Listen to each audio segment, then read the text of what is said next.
Hello everyone. Before we start, make sure to like and subscribe to the channel. And leave a comment with where you're from and what time you're watching. That way, YouTube will keep showing you stories just like this one. Now, let's begin.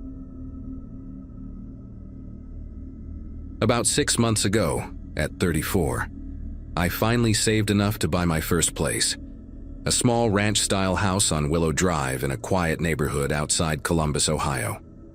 The house needed work, sure, with its peeling yellow paint and overgrown backyard. But after years of cramped apartments and noisy neighbors, having my own space felt like winning the lottery. I worked remotely as a technical writer for a software company, which meant I spent most days alone in my home office, just me and my laptop and the occasional video call with colleagues scattered across different time zones. The solitude never bothered me. Actually, I preferred it that way, especially after going through a rough divorce the previous year that left me craving peace and quiet more than anything else. The closet thing started about 3 weeks after I moved in, subtle at first, barely worth mentioning. Every morning when I woke up, the bedroom closet door would be cracked open maybe an inch or two, just enough to notice if you were paying attention. Now this closet wasn't anything special, just a standard sliding door with those mirrored panels that made the small bedroom look bigger than it actually was. At first I blamed the house settling, or maybe the door wasn't properly aligned on its track, because old houses do weird things, right? But here's what got under my skin. I specifically remembered closing that door completely every single night before bed, pushing it firmly until I heard that little click that meant it was fully shut, because I had this thing about closed doors and organized spaces, probably from years of living in chaos with my ex who left everything open and scattered.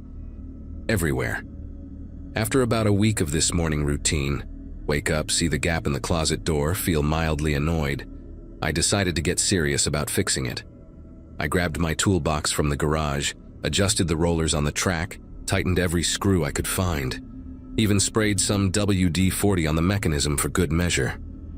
That night I made absolutely sure to close it tight, actually stood there for a solid minute watching to see if it would slide back open on its own, but nothing happened. The next morning, same damn gap, maybe even wider this time. Like whatever was causing this wanted me to know my little repair job meant nothing. I started taking photos with my phone each night after closing it and each morning when I found it open, creating this weird little collection of evidence that I wasn't going crazy. The breaking point came on a Thursday morning in early November, when I woke up and the door was open about 6 inches, wide enough that I could see into the darkness of the closet from my bed. Something about seeing that black gap in the morning light made my chest tighten in a way I couldn't explain, like when you're a kid and you're convinced something's hiding in the shadows but you're too scared to check.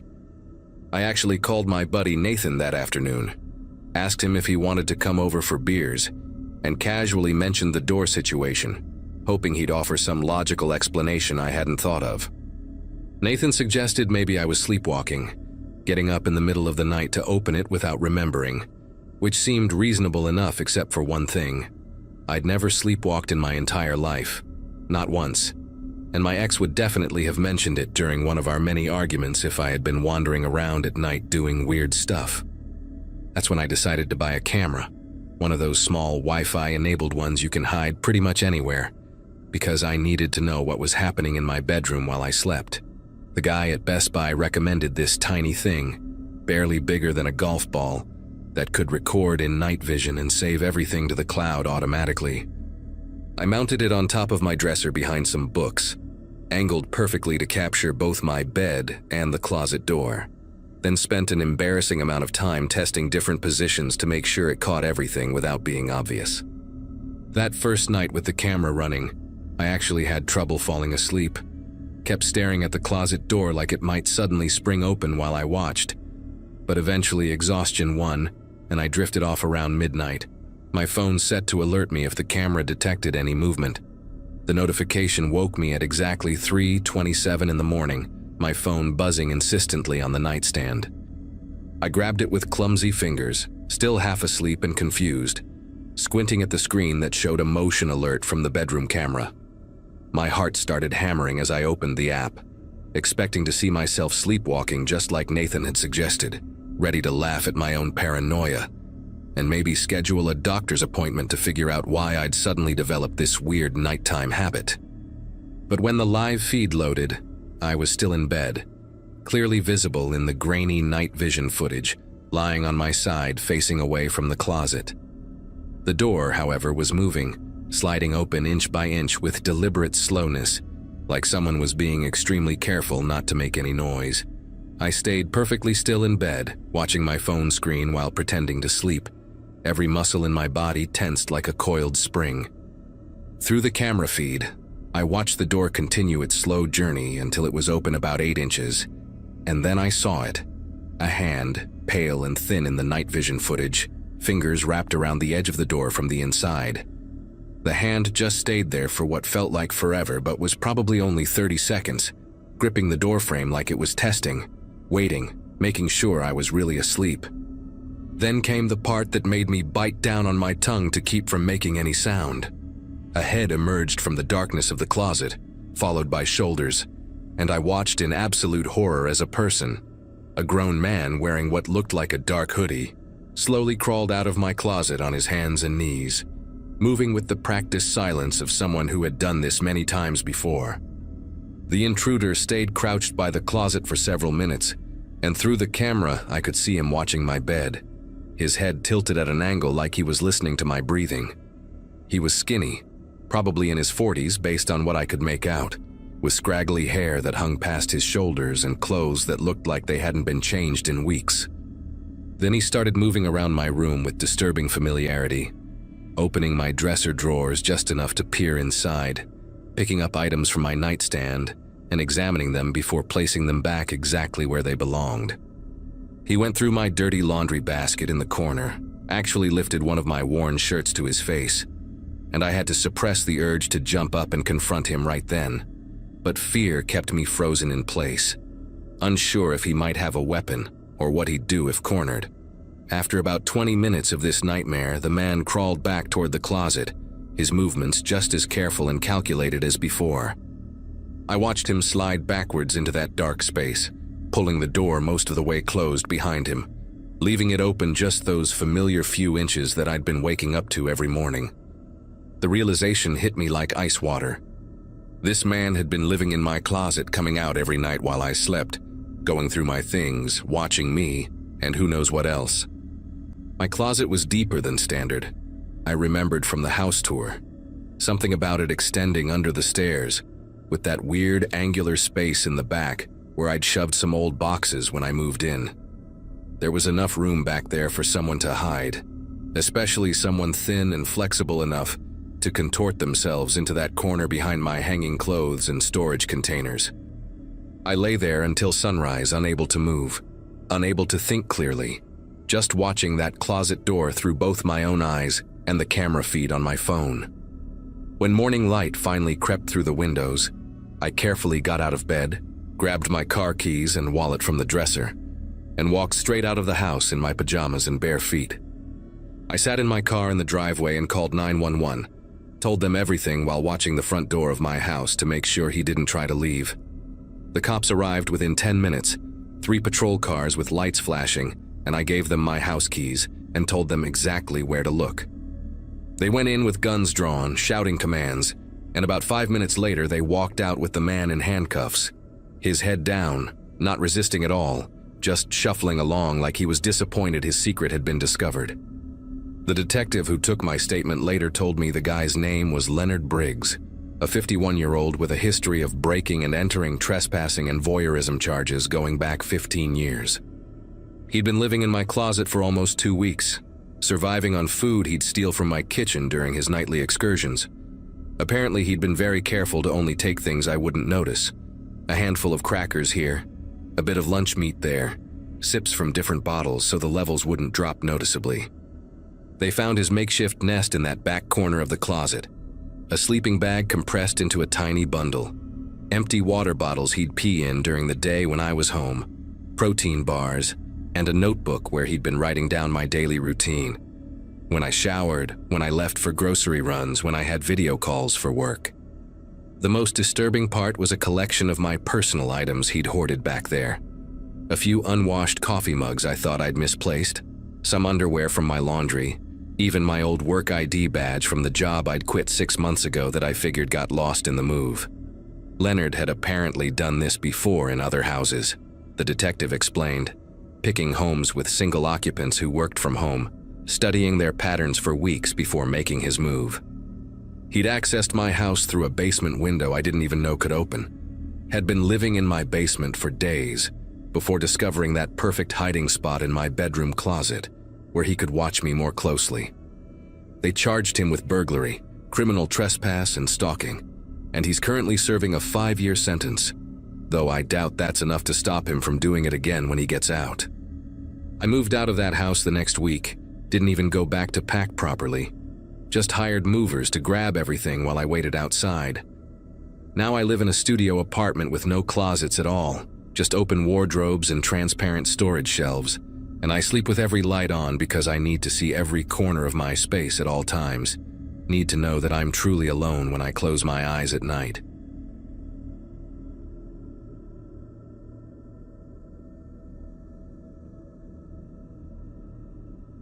The house on Birchwood Lane caught my eye during a particularly rough patch in my life. 26 and fresh out of a messy breakup, I needed somewhere quiet to rebuild myself, somewhere that didn't echo with memories of shared meals and whispered promises. The realtor, a chatty woman named Gloria with hair the color of expired honey, mentioned the place had been empty for 8 months.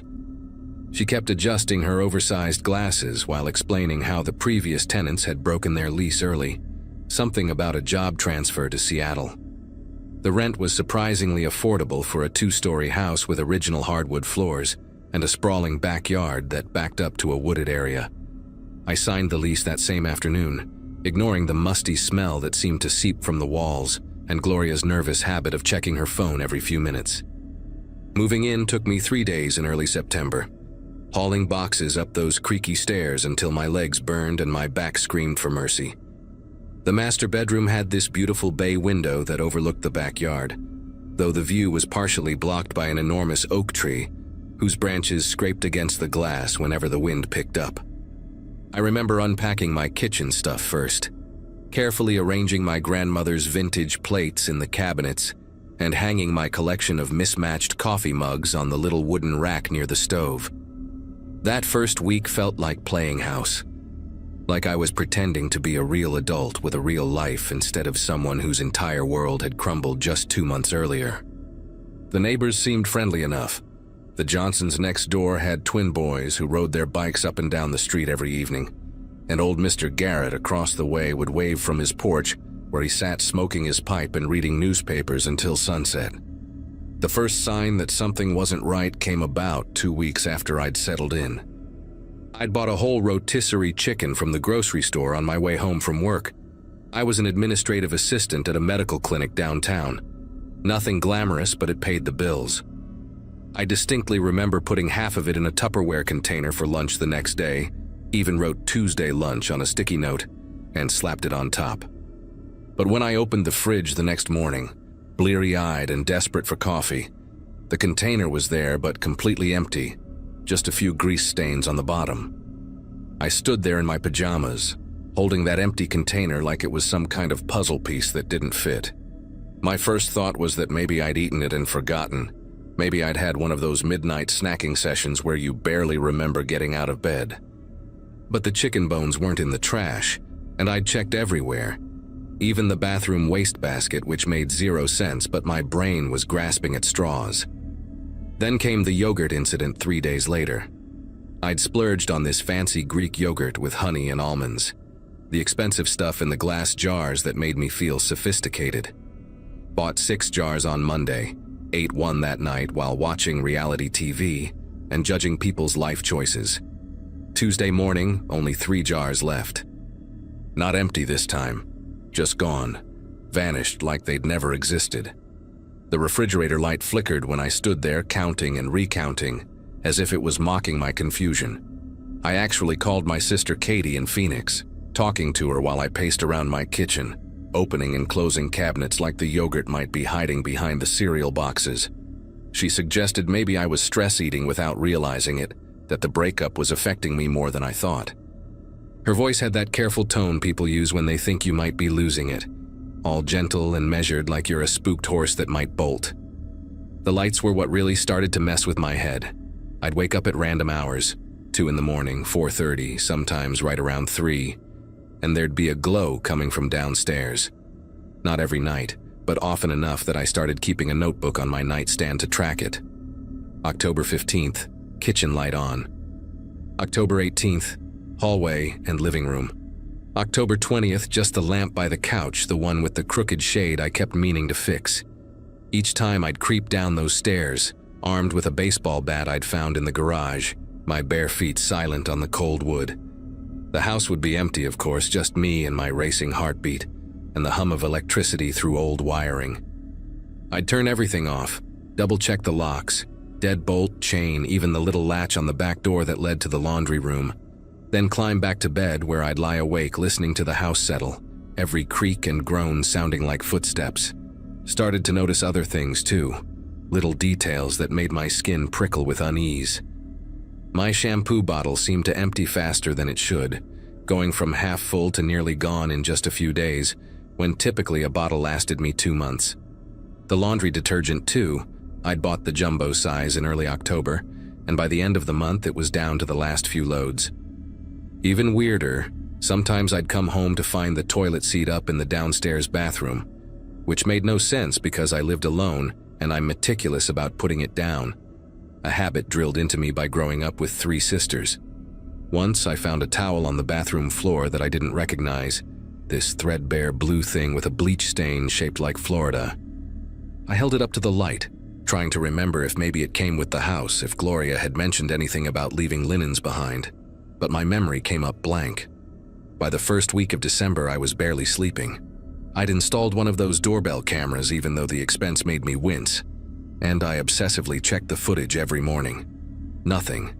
Just the occasional cat slinking across the porch and leaves dancing in the wind. But the food kept disappearing. An entire loaf of bread, a jar of peanut butter I'd just opened, even a whole package of deli ham that I knew I'd put in the meat drawer. I started taking photos of my fridge and pantry before leaving for work, comparing them when I got home like I was playing some twisted version of Spot the Difference. My coworker Janine noticed the dark circles under my eyes, kept offering me her concealer during lunch breaks. I wanted to tell her everything, but how do you explain that your house might be eating your groceries without sounding completely unhinged? The breaking point came 2 days before Christmas. I'd taken a week off work, planning to deep clean the house and maybe paint the spare bedroom this cheerful yellow color I'd seen in a magazine. But first, I decided to be smart about it. Ordered these motion sensors online, the kind that connect to your phone and alert you whenever they detect movement. Spent an entire afternoon setting them up, 1 in the kitchen, 1 in the hallway, 2 in the living room, even 1 pointing at that back door to the laundry room. The guy at the electronics store had looked at me funny when I bought so many, probably thought I was paranoid about burglars. If only it were that simple. That first night with the sensors, I barely dozed off, phone clutched in my hand like a lifeline. Then, at exactly 3:07 in the morning, my phone exploded with notifications. Motion detected. Kitchen, motion detected. Hallway, motion detected. Laundry room. I called the police right then and there, whispering into the phone while I locked my bedroom door and shoved my dresser against it. The dispatcher, a woman with a smoky voice who sounded like she'd heard it all, told me to stay put and keep the door locked. 2 officers arrived within 15 minutes, though it felt like hours as I sat on my bed, clutching that baseball bat and listening to every sound in the house. Officer Brennan was older, probably close to retirement, with gray stubble and eyes that looked tired even at 3 in the morning. His partner, Officer Diaz, couldn't have been much older than me, kept fidgeting with his radio while they searched the house. I watched from the top of the stairs as they went room by room, flashlights cutting through the darkness, checking closets and behind furniture. They found nothing, nobody, just an empty house with all the windows locked tight. Brennan suggested maybe it was mice or even possums that got in somehow, triggering the sensors, but I saw the look they exchanged, that universal expression of dealing with a hysterical woman who's probably imagining things. The next night, same thing. 3 in the morning, sensors going crazy. This time I had my phone recording video when the police arrived, showing them the timestamp, the pattern of movement from the kitchen through the hallway to the laundry room. Officer Diaz seemed more interested this time, asked if I'd noticed anything missing besides food. When I mentioned the toiletries and the strange towel, he wrote it all down in his little notebook, his pen scratching against the paper in the quiet house. They searched again, more thoroughly this time. Brennan even went into the basement, a creepy, unfinished space I'd avoided since moving in, full of old pipes and concrete walls that seemed to sweat moisture. Still nothing. But Diaz pulled me aside before they left, told me to call immediately if it happened again, gave me his direct number scribbled on the back of his business card. His hand lingered on my shoulder for just a moment, and I could see real concern in his eyes, not the dismissive look I'd gotten used to. The third night changed everything. Christmas Eve, and I was sitting in my living room with every light in the house blazing, drinking my fourth cup of coffee and watching the motion sensor app like it was the season finale of my favorite show. 3:02 in the morning, there it was. Kitchen sensor triggered, but this time I didn't call right away. I waited, watched the pattern. Kitchen to hallway, hallway to laundry room, then nothing for 5 minutes. Then the laundry room sensor went off again, stayed triggered for almost 30 seconds, like something was just standing there. That's when I called Diaz directly.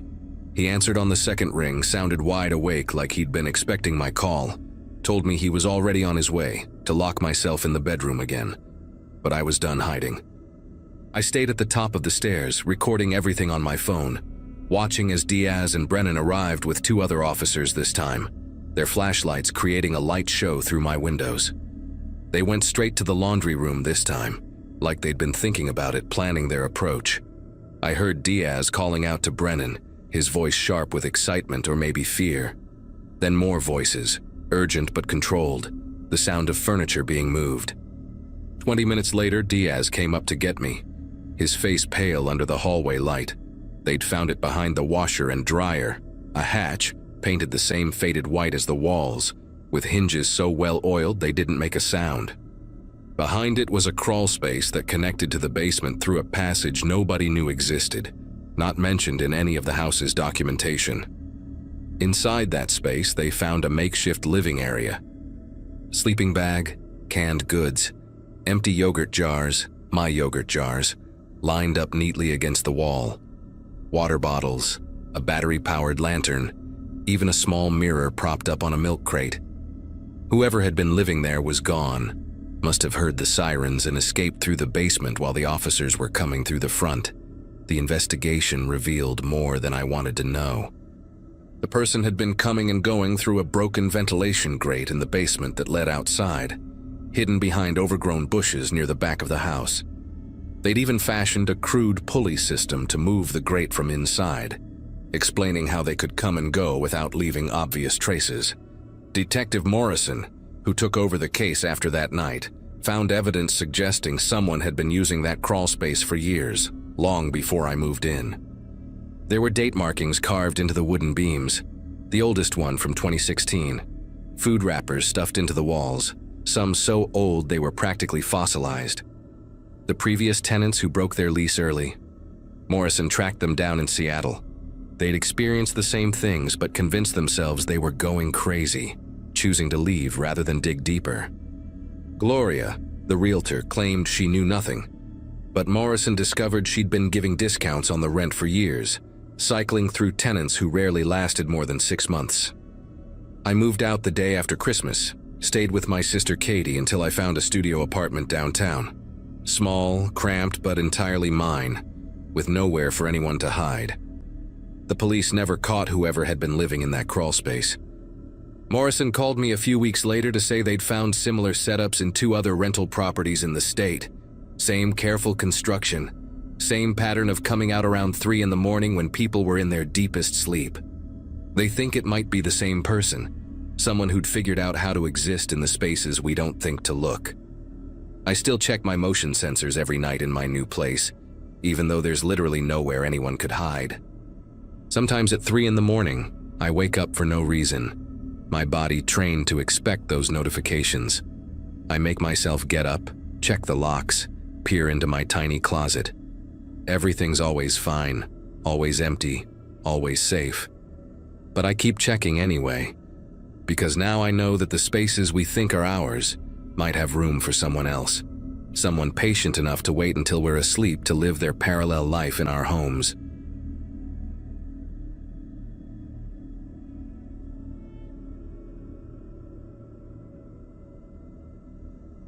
February in Colorado gets brutal. But that afternoon when I walked through the Victorian on Riverside Court, sunlight was streaming through those huge bay windows like the universe was trying to tell me something. My realtor, Cheryl, this woman with hot pink nails who wore way too much perfume, kept checking her phone and rushing me through the tour, mentioning 3 other couples were coming to see it that same day. I was 31, had just finalized my divorce papers the week before, and desperately needed somewhere that didn't remind me of my ex-husband's cologne or his stupid baseball trophies. Original hardwood floors creaked under my feet as I explored each room, and that wraparound porch sealed the deal for me. What Cheryl didn't mention, what I had to find out later from the mailman, was that the previous owners had packed up in the middle of the night 3 months earlier, leaving half their furniture behind.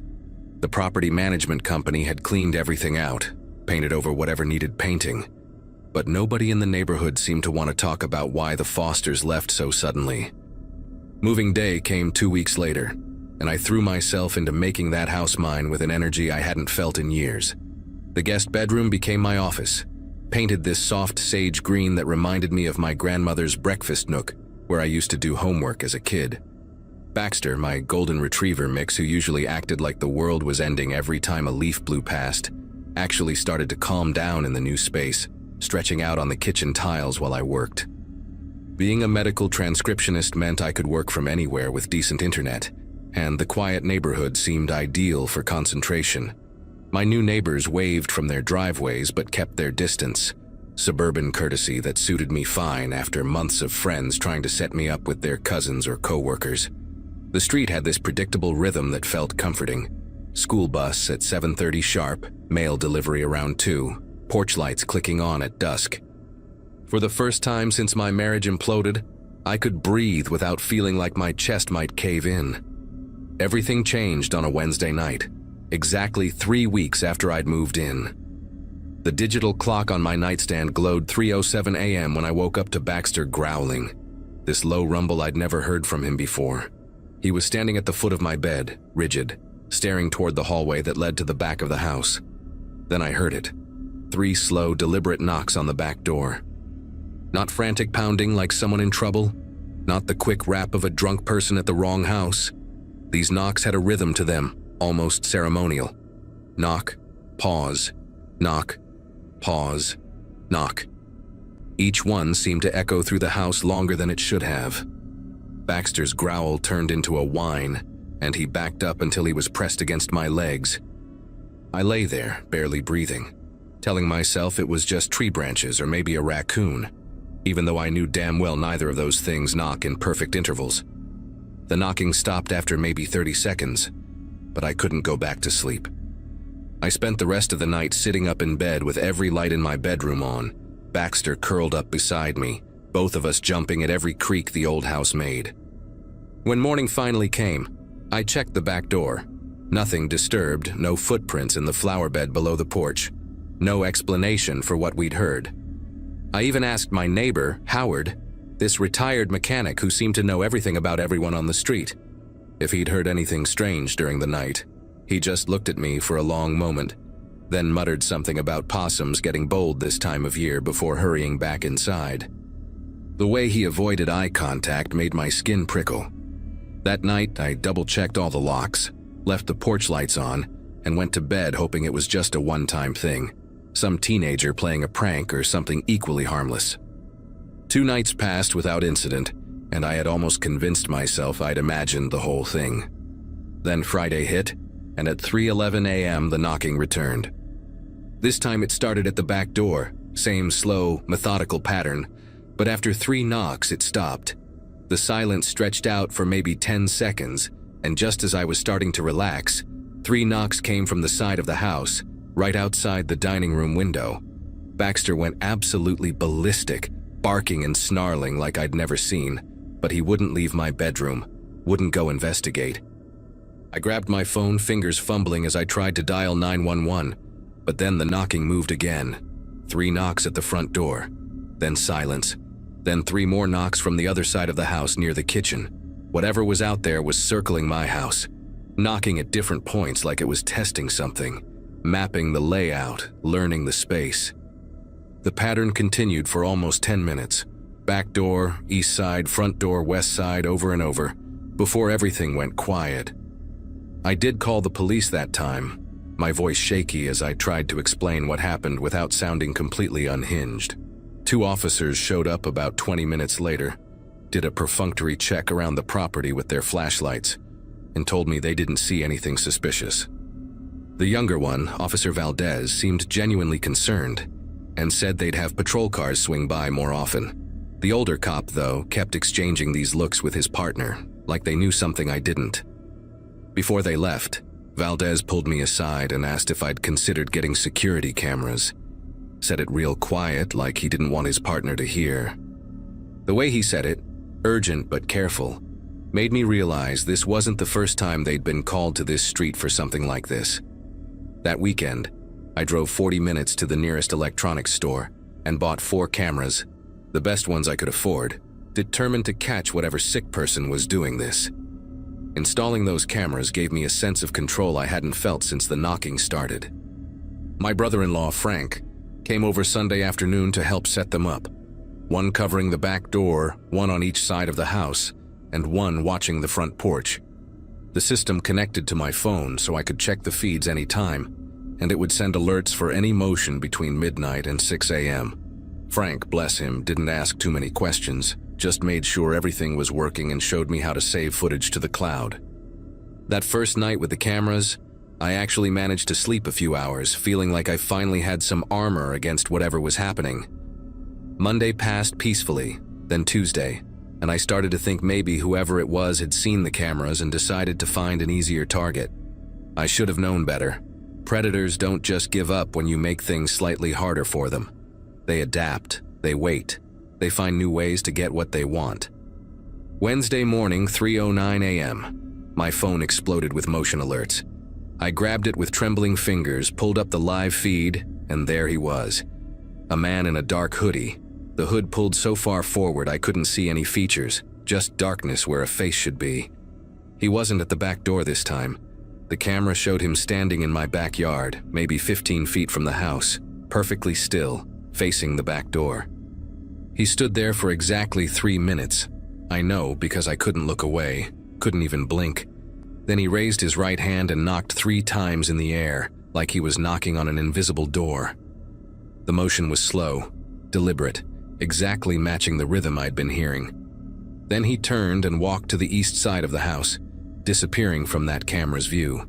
The side camera picked him up, showed him standing there, making the same knocking motion in the air. He continued this pattern, circling my house, stopping at each point where he'd knocked before, but never actually approaching the doors or windows, never touching anything, just standing at a distance, going through the motions, like he was rehearsing something or performing some kind of ritual. I called 911 while watching him circle my house for the 3rd time, my voice high and panicked, as I tried to explain what was happening. The dispatcher kept asking if he was trying to break in, if he had any weapons visible, and I kept saying no, he's just standing there, knocking on nothing, please just send someone. By the time the police arrived 12 minutes later, the longest 12 minutes of my life, he was gone, vanished between one camera angle and the next, like he knew exactly where the blind spots were. Officer Valdez showed up again, this time with a detective named Reeves, who took everything much more seriously. They reviewed all the footage on my phone, copied the files, took down every detail I could remember. Detective Reeves kept pausing the video, zooming in, trying to get any identifying features, but the hood and the darkness made it impossible. She asked me if I recognized the build, the walk, anything about him, but all I could see was that deliberate, measured way he moved, like someone who had all the time in the world and knew exactly what he was doing. Detective Reeves pulled me aside while Valdez checked the perimeter again, and told me straight up that this behavior was escalating.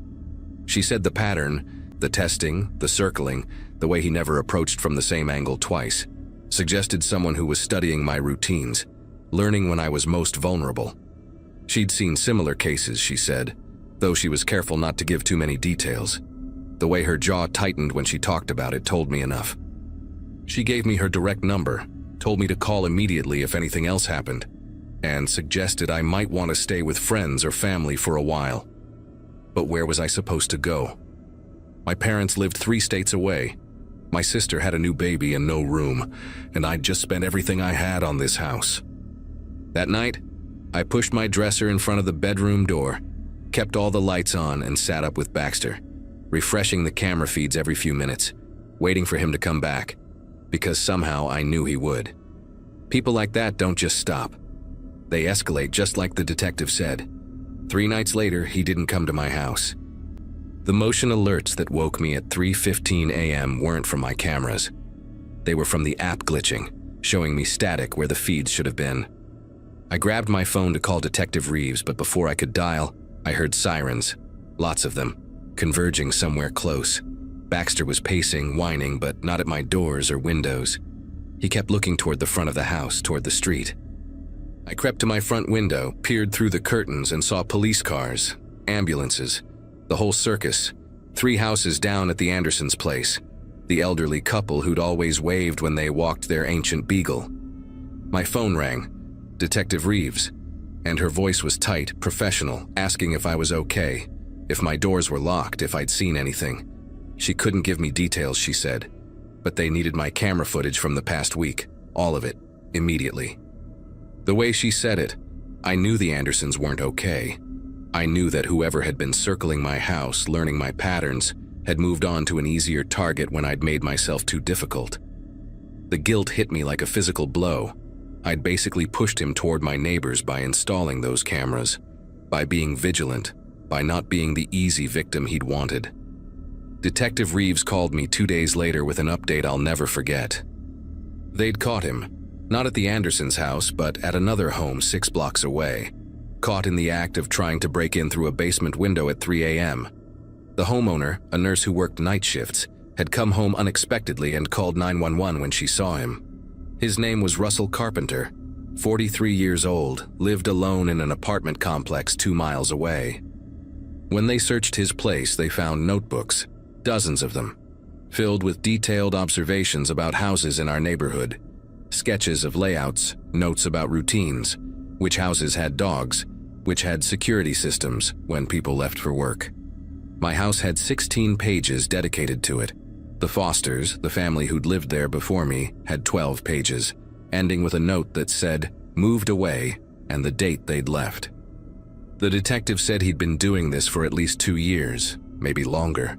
7 home invasions they could definitively link to him, all following the same pattern: the knocking, the circling, the studying, then striking when he'd learned enough. The Andersons had survived, barely, hidden in their bathroom while he ransacked their house. Detective Reeves said my cameras probably saved my life, that he'd clearly decided I was too risky after seeing himself on video. Russell Carpenter is serving 25 to life now, but I still wake up sometimes at 3 a.m., and I still check those cameras, because even though I know he's locked up, I can't shake the memory of watching him knock on invisible doors, practicing for the real thing.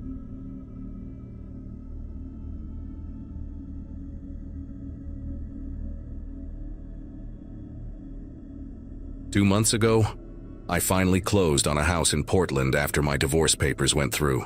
My brother kept joking that 34 was the new 21, trying to cheer me up about starting over. But the little ranch-style place on Oakwood Avenue actually did feel like the fresh start I desperately needed. The neighborhood was quiet, mostly families and retired folks who kept their lawns perfect and waved when you drove past. I'd been sleeping on my brother's couch for 6 months while the lawyers sorted everything out, so having my own space again felt incredible. The first week was all about unpacking boxes and trying to remember which one had the coffee maker. I'd taken a month off from my job at the architectural firm to get settled, and honestly just breathe for the first time in what felt like years. The house still smelled like fresh paint from where I'd redone the living room walls, and every morning I'd sit on the back deck with my coffee, watching the fog roll through the pine trees behind the property. The text started on a Monday morning, exactly 9 days after I'd moved in. I was making breakfast, just scrambled eggs and toast, when my phone buzzed on the counter. The number wasn't saved in my contacts, just a local area code I didn't recognize. The message read, "Nice blue flannel. The one with the small rip near the left pocket, you should probably sew that up." I looked down at my shirt, running my finger along the exact tear they'd described, a tiny hole I'd been meaning to fix for months. My first thought was that maybe it was someone from the moving company. They'd seen all my stuff, handled my clothes when they packed the bedroom. But something about the way it was written made my chest feel tight. I texted back asking who it was, but the response came immediately.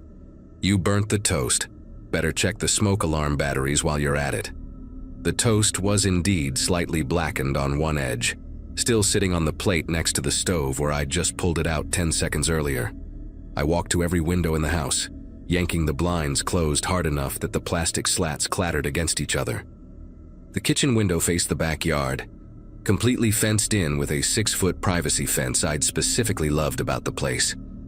The living room had those big windows facing the street, but there were thick hedges along the sidewalk that the previous owner had let grow wild and tall. I pressed my face against the glass, trying to see through the gaps in the leaves, but couldn't spot anyone out there. Another text came through. "The blinds won't help. You missed the small window in the hallway bathroom, the one with the frosted glass that you never thought anyone could see through." My legs felt weak as I practically ran to the hallway bathroom, and there it was. A narrow window up high that I'd completely forgotten about. The frosted glass doing nothing to hide the basic shapes and movements inside the house. The rational part of my brain kept trying to find explanations while I stood on the toilet lid, struggling with the old paint-sealed window lock. Maybe it was the previous owner playing some sick prank, or neighborhood kids with too much time on their hands. But kids wouldn't know about the shirt, wouldn't know these details. My phone buzzed again. "Your ex-wife had the same panicked look when she found those emails on your laptop." But we both know that wasn't really why she left, don't we? Everything in my body went cold. Nobody knew about the emails except me, Melissa, and our marriage counselor. The emails weren't even the affair she'd suspected, just me talking to a headhunter about job opportunities in California, planning to uproot our entire life without telling her. It was the betrayal of that secret planning that had really ended things, not the suspected infidelity she never found evidence of, because it never existed. I called the police immediately, but the officer who answered sounded like she was reading from a script when she explained they couldn't do much about non-threatening messages. The texts were creepy, sure, but there were no direct threats of violence, no explicit statements about harming me. She suggested I block the number and document everything, maybe file for a restraining order if I could figure out who was sending them. While I was still on the phone with her, another message popped up. "Calling the police won't help. Officer Dana always says that, doesn't she? She's working the dispatch desk today because of her broken ankle. Skiing accident 3 weeks ago." I walked outside with the phone still pressed to my ear, looking up and down the empty street. The officer on the line was indeed named Dana, and when I asked about her ankle, there was this long, uncomfortable pause before she admitted she'd fractured it skiing in Montana recently. That's when the real panic started eating at me. This person knew things that required access to so many different parts of my life. My divorce documents, my daily routines, even real-time information about the police dispatcher. I spent the next 2 hours on the phone with Verizon demanding they trace the number. The customer service rep kept transferring me to different departments, each one more confused than the last about what I was asking for. Finally, I got through to someone in their fraud department who took me seriously. He put me on hold for almost 30 minutes, and when he came back, his voice had changed completely. The number was registered to a prepaid phone, paid for in cash at a convenience store in my neighborhood 6 weeks ago. But here's what made him nervous enough to give me information he probably wasn't supposed to share. The phone's GPS showed it had been within a 3-block radius of my house for the past 9 days, basically since I'd moved in. The Verizon guy, his name was Anthony, started asking me these rapid-fire questions about whether I'd noticed any strange cars, any repair vans that stayed too long, anyone following me. He said they could narrow down the GPS ping to a more specific area if I wanted to file a formal request with law enforcement. While he was explaining the process, I grabbed my laptop and pulled up Google Maps, drawing mental circles around my house, trying to figure out where someone could park and still see into my windows. 3 blocks wasn't much in this neighborhood, mostly single-family homes with driveways, a few rental properties, and that small apartment complex on Cedar Lane that always had different cars coming and going. Anthony gave me a case number and said he'd personally flag this for their security team, and that's when he mentioned something that made my whole body tense up. "Sir, the GPS shows the phone has been stationary for the last 4 hours. It hasn't moved from its current position since around 6 this morning." I looked at the clock on my laptop. It was already past 10 in the morning. This person had been sitting somewhere nearby for 4 hours, just watching, texting, knowing exactly what I was doing inside my own house. I grabbed my car keys and told Anthony I was going to drive around the neighborhood, see if I could spot anything unusual. He tried to tell me to wait for the police, but I was already out the door, my heart hammering so hard I could hear it in my ears. I drove slowly down each street in a 3-block radius, looking for anyone sitting in their car, any vans with tinted windows, anything that seemed wrong.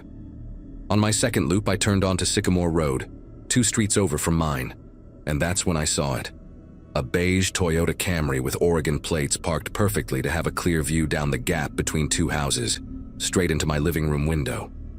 The car was running, exhaust visible in the cool morning air, and I could make out the dark silhouette of someone in the driver's seat, holding something up to their face that looked like binoculars, or maybe a camera with a long lens. I pulled up behind the Camry and sat there for maybe 10 seconds trying to decide what to do. Part of me wanted to call 911 right then, but another part needed to know who this was, needed to see their face. I got out of my car slowly, my phone recording video in my jacket pocket, and walked toward the driver's side window. The person inside must have seen me in their side mirror because they suddenly lowered whatever they were holding and started fumbling with something in the passenger seat. When I got close enough to see inside, my brain couldn't quite process what I was looking at. It was a woman, probably in her late 50s, with gray hair pulled back in a neat bun and wearing what looked like medical scrubs. She had this whole setup on her passenger seat, a laptop, multiple notebooks, what appeared to be printed photos of my house from different angles, and a telephoto camera. She looked at me through the window with these pale blue eyes that seemed completely calm, almost serene, like we were meeting at a coffee shop instead of this insane situation. Before I could say anything, she rolled down the window halfway and spoke in this soft, measured voice that sounded like she'd rehearsed it. "Hello, Brian. I was wondering when you'd find me. My name is Dorothy and I used to live in your house. Well, not your house exactly, the house that was there before they tore it down and built yours."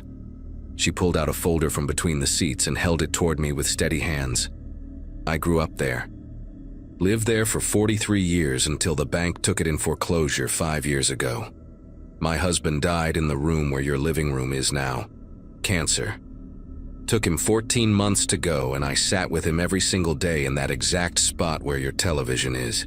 Her voice never wavered, never showed emotion, just stated facts like she was reading a grocery list. Inside the folder were old photographs of a completely different house, a 2-story colonial with white siding and green shutters, and dozens of pictures of her family throughout the years. Birthdays, Christmases, a wedding reception in what was now my backyard.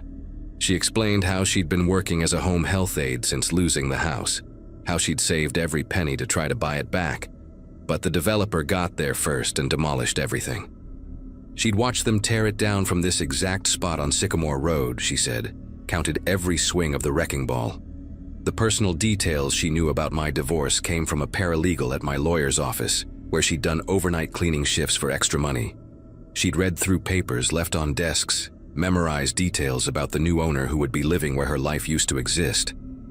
The thing about Officer Dana came from her police scanner app, which she listened to religiously, especially when it involved the neighborhood.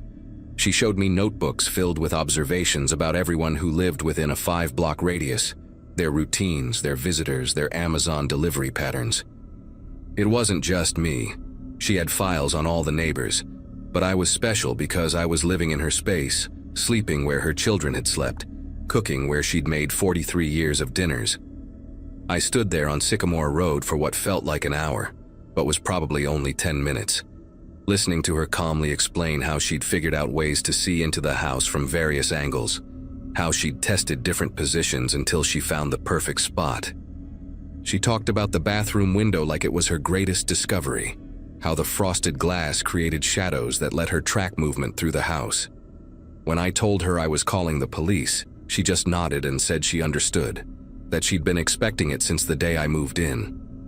While we waited for them to arrive, she asked if she could have one more look at the house just from the street, and something in her voice finally cracked. Not much, just a tiny tremor when she said the word house. The police took her away quietly. No drama, no resistance. She was charged with stalking and harassment, and I got a restraining order that prevents her from coming within 500 feet of the property.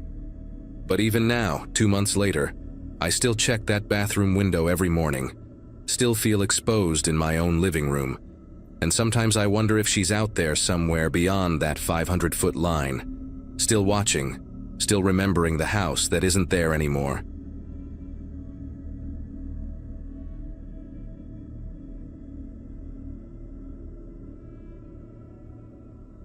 The divorce papers were still warm from the printer when I found the listing online, scrolling through real estate sites at 2 in the morning with a glass of whiskey that had gone watery from neglect. My 37th birthday was coming up in a week, and here I was, starting from scratch after 15 years of marriage.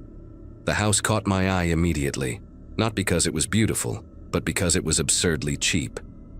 A 3-bedroom colonial in Riverside Heights for barely $120,000, with recently remodeled, stamped across the listing like a promise. The photos showed fresh paint, new fixtures, even granite countertops in the kitchen. I scheduled a viewing for that weekend, figuring the worst that could happen was wasting a Saturday afternoon. The realtor, a woman named Candace with platinum hair and nails that clicked against her clipboard, met me at the property on a humid Saturday in July. She seemed nervous, constantly checking her phone and rushing through the tour like she had somewhere else to be. The house smelled like fresh paint and carpet cleaner, almost overwhelming in its intensity. Every room had been gutted and redone. New drywall, new floors, everything pristine and sterile like a model home. When I asked about the previous owners, Candace just shrugged and said something vague about a job relocation. The price was firm, she said, and they wanted a quick cash sale. No inspections, no contingencies. I should have walked away right then, but desperation makes you stupid, and I needed somewhere to live before my ex-wife's patience ran out. I moved in 3 weeks later with nothing but boxes and regret. The first few months were actually peaceful. The neighbors kept to themselves. The house stayed cool despite the August heat. And I started to think maybe I'd gotten lucky for once. I set up my home office in the smallest bedroom, hung my pictures in the hallway, even bought a grill for the backyard. The neighborhood was quiet, full of older couples and young families who waved politely but never stopped to chat. It wasn't until early January, when I was shoveling snow from the driveway, that everything started to unravel. An elderly man from across the street, Walter something, shuffled over with his own shovel and started helping without asking. We worked in silence for a while before he mentioned, almost casually, how nice it was to see someone finally living in the house again after what happened to the Millers. The Millers. I stopped shoveling and asked him what he meant, playing dumb even though my chest had gone tight. Walter leaned on his shovel, his breath coming out in white puffs, and told me how the Miller family, a couple in their 40s with 2 teenage kids, had lived there for 8 years before vanishing one weekend the previous March. No moving trucks, no goodbye parties, just gone between a Friday night and Monday morning. Their cars were still in the driveway for weeks until someone finally towed them away. Mail piled up until the post office stopped delivering. Walter said he'd called the police after 2 weeks, worried something had happened, but they just said the family had relocated and the house was being sold. The weird thing, he said while scraping ice from his shovel blade, was that nobody ever saw the house go on the market. One day there were contractors gutting the place, and a month later, I was moving in. That conversation haunted me for days. I tried calling Candace, but her number was disconnected. The real estate company she supposedly worked for had no record of her when I called their main office. My stomach churned as I pulled out my closing documents, spreading them across the kitchen table under the harsh overhead light. Everything looked legitimate at first glance. Signatures, notary seals, official letterheads. But when I started making calls to verify, nothing checked out. The notary license number didn't exist. The title company had no record of my transaction. The attorney listed on the papers had been disbarred 3 years ago. Even the bank account I'd wired my money to was registered to a shell company that dissolved the day after my payment cleared. I spent the next week diving deep into property records at the county courthouse, telling my boss I had the flu while I sat in that fluorescent-lit basement surrounded by dusty filing cabinets and ancient computers. The chain of ownership for my address was a maze of false leads and dead ends. According to official records, the Millers still owned the house. There was no transfer deed, no sale documentation, nothing. But when I dug deeper, even their ownership became questionable. The deed from when they bought the house in 2014 referenced a previous owner who, according to death certificates, had been dead for 6 years at the time of sale. Every document led to another impossibility, another person who didn't exist or couldn't have signed what they supposedly signed. The recorder's office clerk, a thin man with thick glasses who'd been working there for 20 years, pulled me aside one afternoon and whispered that he'd seen this pattern before, always with houses where families had vanished, always in different counties, but the paperwork followed the same template. The revelation that hit me hardest came when I found a cached version of an old real estate listing from 2008. The photos showed my house, but the interior was different. Not just furniture and decorations, but the actual layout. Rooms that didn't exist anymore. A basement entrance where my pantry now stood. Windows in places where I had solid walls. I printed everything and drove home in a daze, parking in my driveway as the sun set behind the identical suburban roofs. Inside, I walked through each room with the old photos in my hand, trying to match what I was seeing with what had been. That's when I noticed it. The dimensions were wrong. The house was smaller now, maybe by a third. Where had all that space gone? I grabbed a measuring tape and started checking walls, finding spots where the drywall sounded hollow in places that should have been exterior walls, places where the house should have ended but didn't. I became obsessed with the walls. Every night after work, I'd tap along them with my knuckles, listening for changes in sound, marking hollow spots with pencil. The master bedroom's east wall was the worst. It ran 15 feet longer than it should have according to the original blueprints I'd found. But from outside, the house looked normal. The math didn't work. I told myself I was losing it, that stress and paranoia were making me imagine things, but then I started hearing them. Muffled sounds from behind the walls at night. Not mice or settling wood, but deliberate sounds. Footsteps, breathing. Once I swear I heard someone crying, but it was so faint I couldn't tell if it was a child or an adult. I'd press my ear against the drywall and hold my breath, trying to pinpoint the source, but the sounds would stop the moment I got close, like whoever was there could sense me listening. 3 weeks into my investigation, I couldn't take it anymore. At 2 a.m. on a Wednesday, armed with a hammer and a flashlight, I went to the master bedroom's impossible wall. The first hit cracked the drywall. The second punched through and a smell hit me. Stale air mixed with something organic, like a closed room where someone had been living for too long. I pulled away chunks of drywall, my heart hammering against my ribs. Behind it was another layer of wall, older, with faded wallpaper showing tiny yellow roses. I kept going, demolishing a section about 2 feet wide, until I found it. A door, painted over so many times it almost blended with the wall. The doorknob had been removed, leaving just a hole filled with plaster. I clawed at the paint around the edges until I could get my fingers in the gap, and pulled. The door opened inward with a grinding sound, revealing a narrow hallway that shouldn't exist. The hallway stretched about 20 feet, lit by a single bulb that somehow still had power. The walls were covered in that same rose wallpaper, but sections had been torn away, revealing messages scratched directly into the drywall underneath. names and dates going back decades. The Robertsons, 1987-1991. Jennifer and Kevin Huang, 1995-1999. The Millers, 2014-2023. Each family name I recognized from my research, people who had supposedly sold their houses and moved away. At the end of the hallway were 3 doors. The first opened to a small room with a chemical toilet, packages of food and water bottles, some empty, some still sealed. The second room had 4 mattresses on the floor, blankets neatly folded at the foot of each one. Children's toys were scattered in one corner, including a stuffed elephant with one eye missing. The third door was locked from the outside with a padlock that looked brand new. Behind it I could hear movement, shuffling feet, whispered voices that went silent when I touched the lock. I ran back through the hidden hallway, stumbling over my own feet, and grabbed bolt cutters from my garage. When I returned and cut the lock, the door swung open to reveal 4 people huddled in the corner of a windowless room. A man and woman in their 40s, and 2 teenagers, a boy and girl. They were thin, pale, wearing clothes that had been washed too many times. The woman started sobbing when she saw me. They were the Millers. They'd been living in the walls of their own house for almost a year, moved from room to room through a network of hidden passages, by someone who came every few days with food and water, someone who wore a mask and never spoke.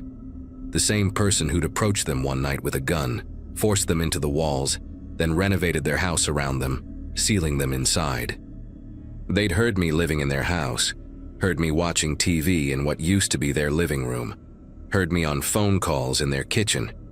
They'd been too terrified to make noise because he'd threatened to kill them if anyone found out. But lately, they'd been getting desperate as the food deliveries became less frequent. I called 911 immediately, but even as I explained the situation, I knew how insane it sounded. The police arrived within minutes, followed by ambulances and what seemed like every news van in the state. The investigation that followed uncovered a network of properties across 6 states with similar hidden spaces, some still containing families who'd been missing for years. The person orchestrating it all was never caught. The fake documents were so sophisticated that federal investigators suspected multiple people were involved. Someone with access to government databases, someone in real estate, someone in construction. The Millers were relocated into witness protection after receiving death threats, and I moved out that same week, staying in hotels until I could find a legitimate apartment. The house on Riverside Heights was torn down a month later, revealing an elaborate maze of hidden passages between the walls. Sometimes I still wake up at night, wondering if the apartment I'm renting now has hollow spaces behind its walls, if someone might be living just inches away from where I sleep, watching, waiting, preparing documents with names that don't exist for the next person to move in.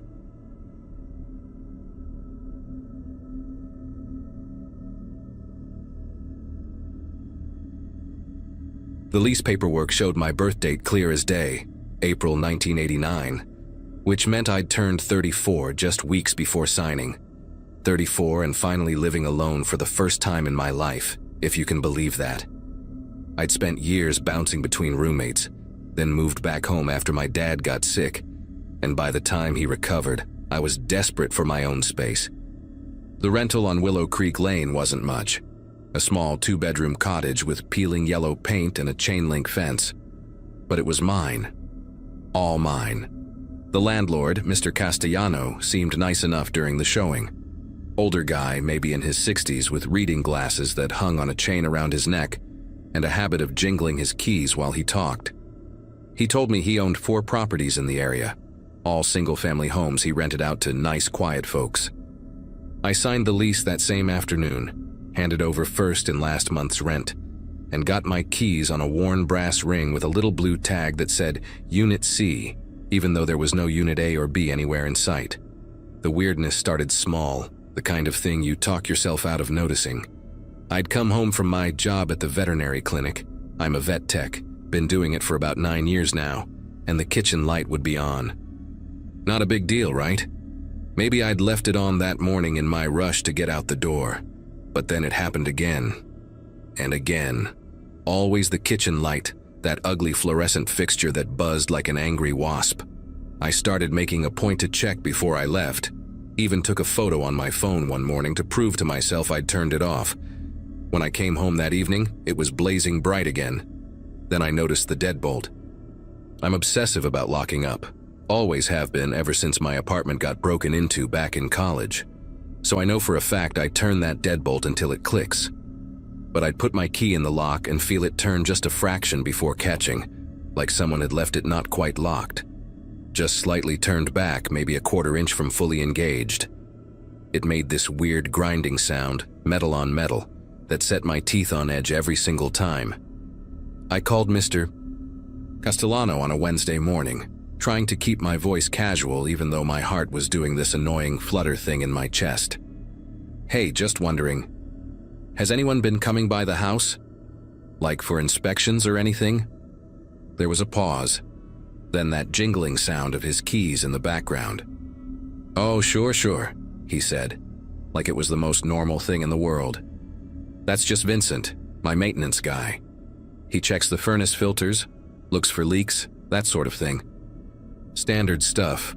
I should have mentioned it in the lease, my apologies. He laughed, this wheezy sound that crackled through the phone. Vincent's been working for me for 15 years. Good guy. Very thorough. He has keys to all my properties. Something about the way he said very thorough made my stomach feel weird, but I thanked him and hung up. It made sense, I guess. Landlords did that kind of thing. Still, I wished he'd given me a heads up, maybe a schedule of when this Vincent guy was coming by. But the lights kept happening, and not just the kitchen anymore. I'd wake up at 2 in the morning to use the bathroom and see a glow coming from under my bedroom door. The hallway light blazing bright. I lived alone. I knew I hadn't gotten up and turned it on. One night I found the lamp in the living room on, the one by the bookshelf that I never used because it had this ancient bulb that flickered and gave me a headache. It was on when I came home from a late shift, throwing these weird shadows across the wall that looked almost like someone standing there. I checked every window, every door. Nothing seemed forced or broken. Everything locked up tight from the inside. I started keeping a log on my phone, just noting down every time something was off. March 15th, kitchen light on, deadbolt loose. March 18th, hallway light on at 2 a.m. March 22nd, living room lamp on, back door lock felt weird. I didn't know what I was going to do with this information, but it made me feel slightly less insane to have it written down somewhere. Then things got worse in a way that's hard to explain without sounding paranoid. Objects started moving. Not dramatically. I'm not talking about chairs stacked on tables or anything like that, but small things. My coffee mug, the blue one with the chipped handle that I always left on the right side of the sink, would be on the left. The throw pillows on my couch, which I arranged the same way every day, 2 on the left, 1 on the right, don't ask me why, it's just what I do, would be rearranged. 2 on the right, 1 on the left. The bathroom door, which I kept closed because the mirror inside faced my bedroom, and it creeped me out at night, would be standing wide open. I'd close it before bed, and by morning it was open again.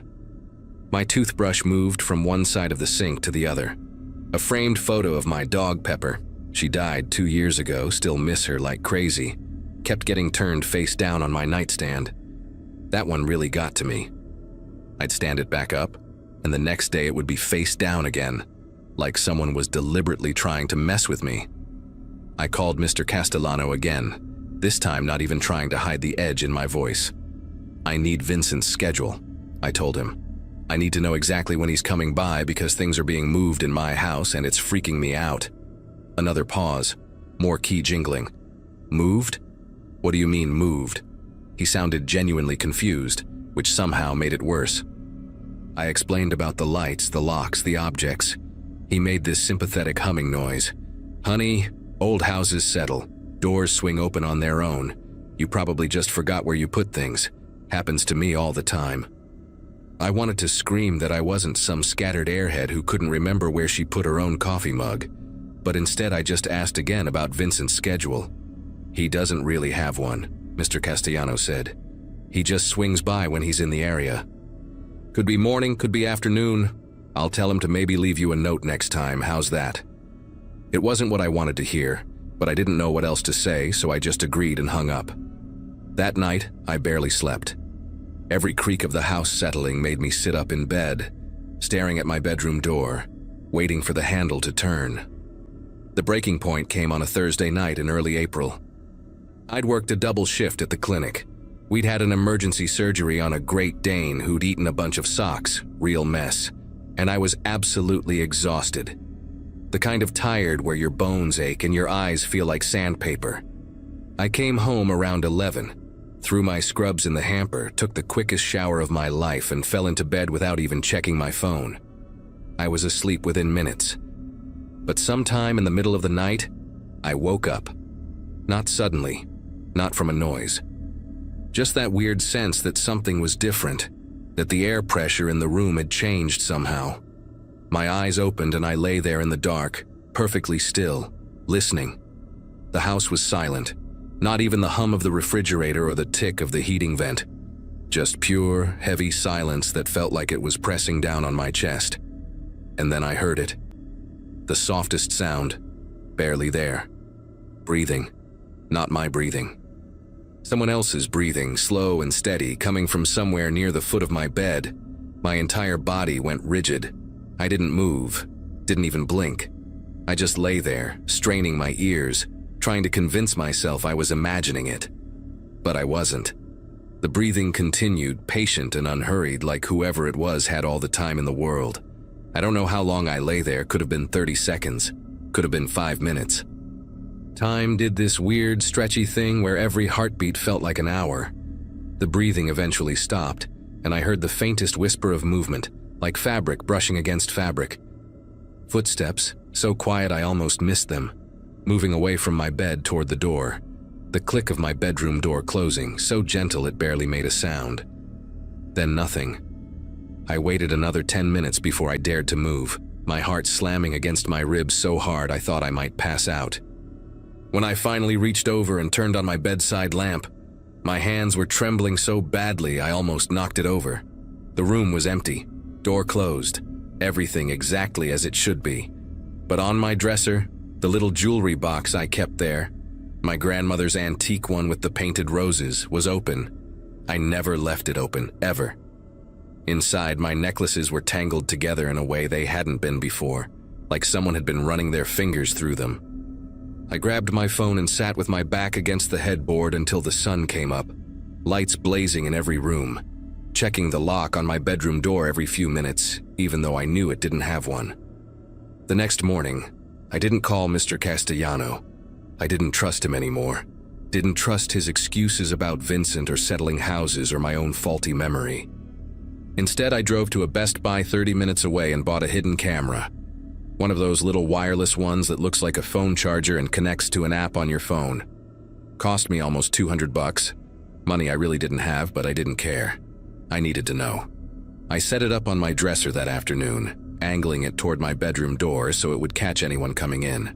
The app would send me a notification if it detected motion, and it recorded everything to a cloud server.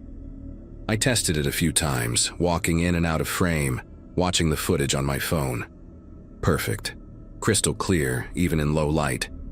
That night I went through my normal routine. Dinner, shower, double-checked every lock in the house. But instead of going to bed, I took 2 Benadryl to knock myself out. I know that sounds stupid, making myself unconscious when I was scared someone might come in, but I needed them to think everything was normal. I needed them to show up, and I needed proof. The notification woke me up at 1:47 a.m. My phone buzzed on the nightstand, the screen lighting up with the alert, motion detected in bedroom. My pulse started racing immediately, that horrible adrenaline dump that makes your whole body feel electric.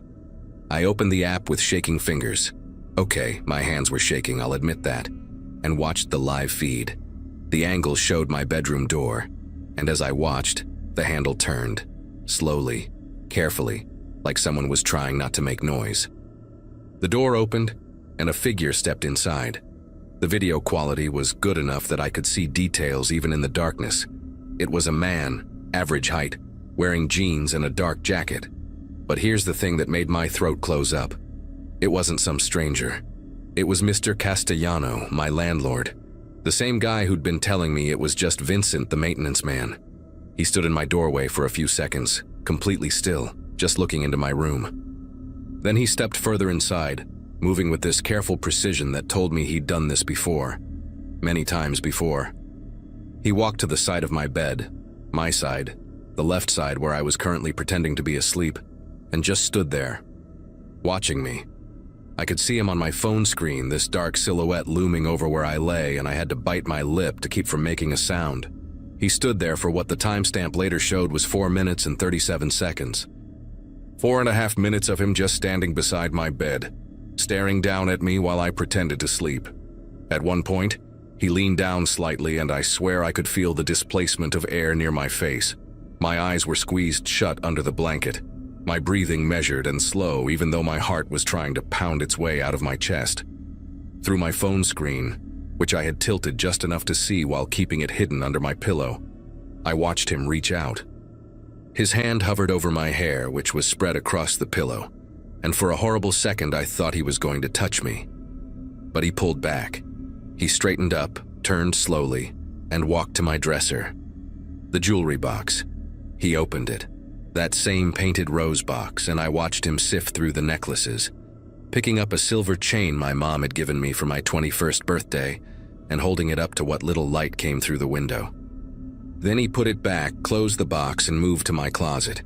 He opened the door, which I always kept closed, and just stood there looking at my clothes for another minute.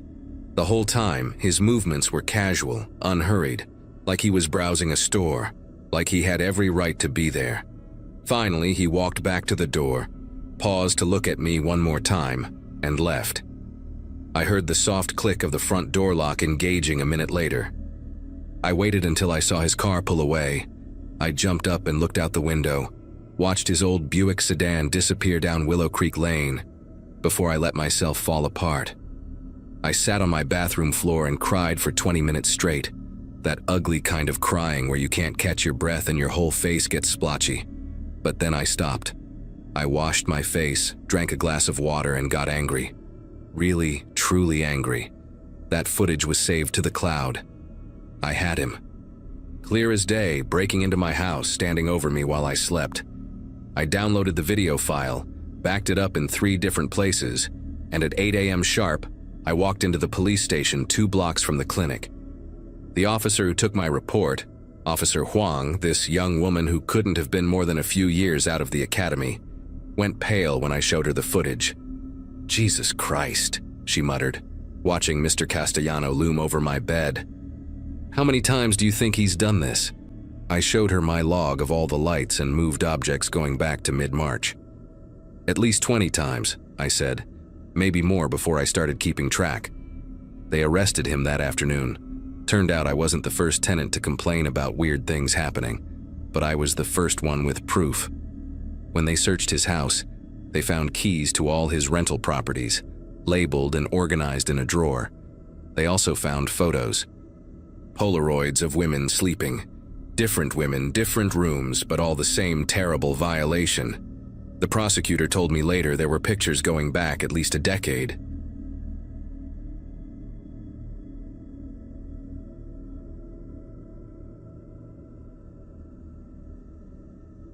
I moved into that apartment with a sense of relief more than excitement. After a messy breakup, I just wanted somewhere quiet, a place where no one knew me, where I could close the door and not think about anyone else's noise or drama. It was a small 2-bedroom unit in an old building on the edge of town, the kind of place that smelled faintly of dust and pine cleaner even after you'd been there for a week. The landlord, a polite older man named Harold, had seemed straightforward. He handed me the keys, made a few jokes about the quirky plumbing, and wished me luck. I remember thinking he looked tired but harmless. The first few nights were normal enough. I unpacked, worked remotely, and tried to make the space feel mine. The walls were painted a flat beige, the kind that hides cracks if you do not look too closely. I hung string lights, set up my laptop on the kitchen table, and streamed old sitcoms to keep the silence from feeling too heavy. But something about the apartment stillness began to gnaw at me. Every creak in the ceiling sounded deliberate, like the wood shifting just a little too rhythmically, as if reacting to my movements. By the end of the first week, I noticed something strange near the vent above my bed. It was a tiny mark, smaller than a grain of rice, right at the edge of the metal slats. I thought it was just a nail hole or maybe a dent from a screwdriver. But when I looked closer, it was perfectly circular. A little too clean. My stomach tightened as I leaned closer and saw a dark dot in the center, like the lens of a camera. I laughed out loud at myself for even thinking that. Who would hide a camera there? Still, once the idea lodged itself in my head, it would not leave. 2 days later, curiosity got the better of me. I grabbed a screwdriver and decided to check one of the light switch plates in the hallway. That's when I noticed the same kind of hole just above the screw, a pin-sized opening that looked identical to the one by the vent. I hesitated for a long moment, standing there barefoot in my hallway, trying to convince myself I was imagining things. But I unscrewed the plate anyway. Behind it was a thin wire, black and almost invisible against the dry wall. It ran upward into the wall cavity. My hands felt clammy. I followed the wire as far as I could without breaking anything, and it disappeared straight into the ceiling. I could not stop thinking about that wire. The next morning, I borrowed a stepladder from my neighbor, a friendly woman named Denise who lived across the hall. She laughed when I said I needed it to check something weird in the ceiling, probably assuming it was a light fixture problem. When I climbed up and opened the narrow attic hatch above the hallway, a gust of warm, stale air hit me. The smell was awful, like old insulation and something metallic. I pulled my phone's flashlight app on and aimed it around. That was when I saw it. A small device taped near the vent shaft, with a faint red light blinking once every few seconds. At first, I thought it might be part of the building's security system. But as I got closer, I saw the thin antenna and a label with a Wi-Fi network name printed in tiny letters. The name didn't match my router or any neighbor's connection I recognized. My heart began racing. I gently pulled the tape back and revealed a pinhole-sized camera lens attached to a transmitter the size of a deck of cards. There was dust around it, but it looked far too new to belong in an attic like that. Someone had put it there deliberately.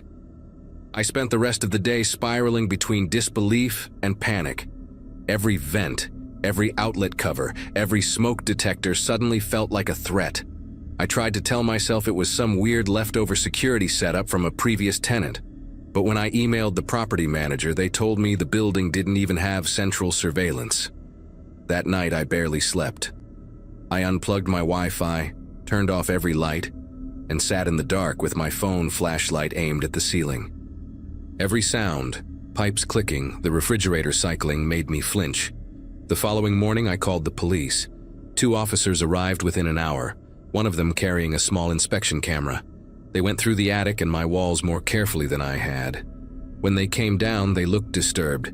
One of them said quietly, "Ma'am, there are multiple devices up there." They counted 6 tiny cameras, all hidden behind vents and light fixtures.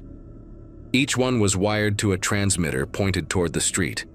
They said the signal likely bounced to a nearby receiver. I remember sitting at my kitchen table, clutching a coffee mug just to keep my hands occupied, while they made calls for a warrant.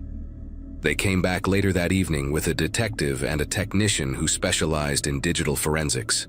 The technician carried a small scanner and a portable monitor.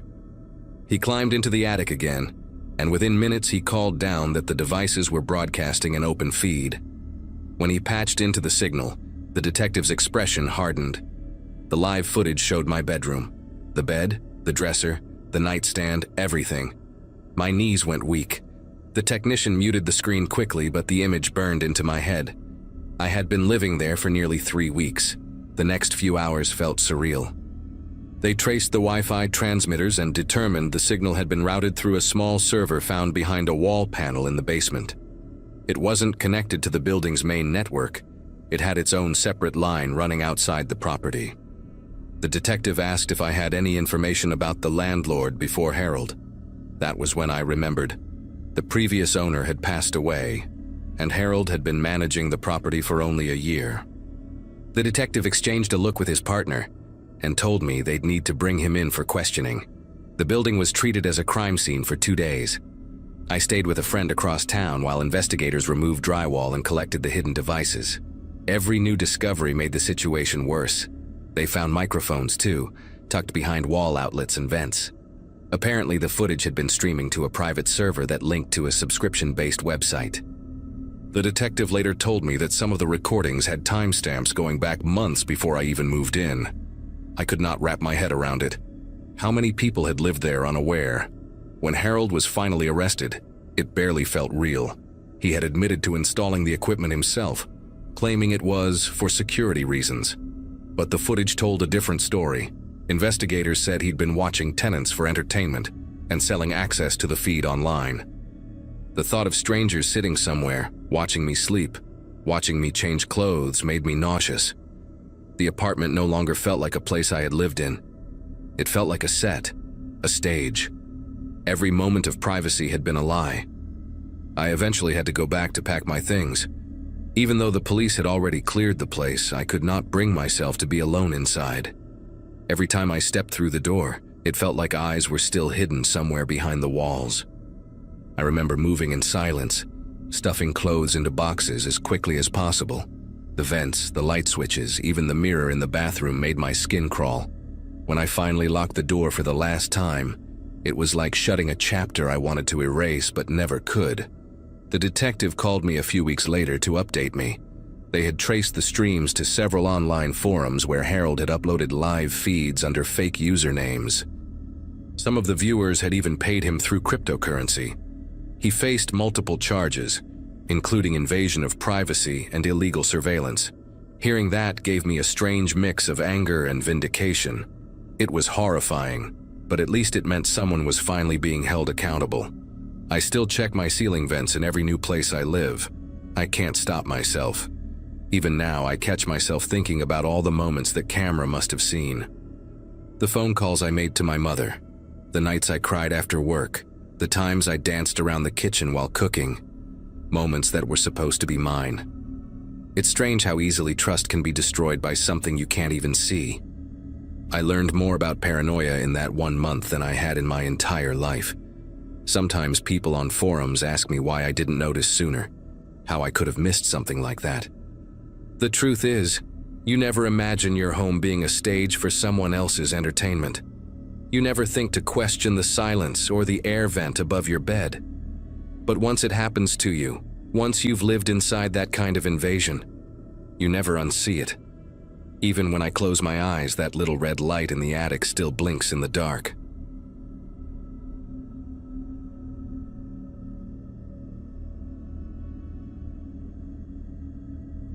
When I first bought the old place on Brookside Lane, I thought I'd gotten lucky. It was a one-story house from the 1960s, recently restored but still had that quiet charm. Wood paneling in the living room, mint green tiles in the kitchen, and a faint smell of cedar from the closets. The previous owner had passed away years earlier, and the house sat empty until a small company flipped it. It felt solid, clean, and strangely peaceful. The kind of place you settle into after a long stretch of bad apartments. For the first few weeks, everything seemed perfectly normal. I had gone down to the city office to get some of the old blueprints, just out of curiosity. I wanted to know how the wiring was laid out because I planned to add recessed lights in the hallway. The clerk printed out a copy for me and even joked that I was brave to live in one of those relics. I unfolded the blueprints at my kitchen table that night and immediately noticed something strange. According to the diagram, the house was supposed to have 4 bedrooms, not 3. The extra one was marked right between the hallway bathroom and the guest room, but there was nothing there in real life except a long stretch of wall. At first, I assumed it was just an old plan. Maybe the layout changed during renovations decades ago. Still, it bothered me. I walked down that hallway with the blueprint in hand, measuring the distance between the doors. The math did not add up. There was a solid 6-foot gap that led nowhere. The wall in that section felt different. The paint was newer, smoother, like it had been redone recently. I knocked once, then again, and the sound that came back wasn't the solid thud of drywall backed by studs. It was hollow, deep, and echoing, like the other side was empty. That was the moment a weird kind of curiosity took hold. I grabbed a flashlight and a small hammer, thinking I'd just open a small hole to check. The first tap cracked the paint, and a small puff of dust fell out. I made a fist-sized opening, shone the flashlight through, and saw tiles. White tiles. I could tell from the shine that it was some kind of bathroom or laundry area, but the blueprint had listed it as a bedroom. That inconsistency set my nerves on edge. Still, I kept going, widening the hole until I could squeeze through. The air inside that hidden space was heavy, like it had been sealed for decades. My flashlight beam caught dust swirling in the air, and I realized the room was smaller than expected, barely big enough for a single bed and a small nightstand. The tiles covered not just the floor but halfway up the walls, the kind you'd see in old hospitals. Some of them were cracked and discolored. When I stepped in, the echo of my own movement bounced weirdly around, like the sound had nowhere to escape. It gave me a strange sense that the place had been meant to contain something, not just house it. The strangest detail was a metal bracket on the wall, right where a bed's headboard would have gone. The floor beneath it had dark stains, faded but clearly there, spreading out in irregular shapes. My mind tried to rationalize. Maybe paint, maybe rust. But deep down I knew it wasn't that. I crouched down and noticed tiny fragments stuck in the grout, dark reddish-brown that had turned almost black. The smell there was faint but distinct, a sour metallic trace that no renovation could have completely erased. Then I noticed the camera. It was small, old-fashioned, the kind with a thick lens and a wire running behind the tiles into the wall. It pointed directly toward the spot where the bed had once been. I remember standing there, staring at that lens for a long time, like I expected it to suddenly blink to life. My flashlight caught a faint engraving on the camera's metal frame. Security Vision 1984. It wasn't a modern installation. Someone had put that there long before the house was ever flipped or repainted. I pulled back, uneasy now, and started searching for where the wire led. It disappeared behind a false panel near the floor. When I pried it open, I found an old junction box with 2 disconnected cables and a stack of yellowed photos wrapped in plastic. My hands hesitated before opening it, but curiosity got the better of me. The photos showed that same room, same tiles, same bracket, but with a bed in place and a person lying on it. The images were grainy and colorless, but one thing was clear. Whoever took them had been watching, not documenting. I backed out of that room and sat on the hallway floor for what felt like hours. Every sound in the house suddenly seemed sharper. The creak of wood, the hum of the fridge, even the faint wind outside. I sealed the opening with a tarp that night, too unsettled to look at it again. I called a friend, Caleb, who worked in construction, and asked him to come by the next morning. I did not tell him everything, just that I had found a hidden room. He laughed at first, said old houses always had weird surprises. That laugh faded the moment he stepped inside and saw the stains. Caleb wanted to take the camera apart, but I stopped him. I felt like disturbing anything else would somehow make things worse.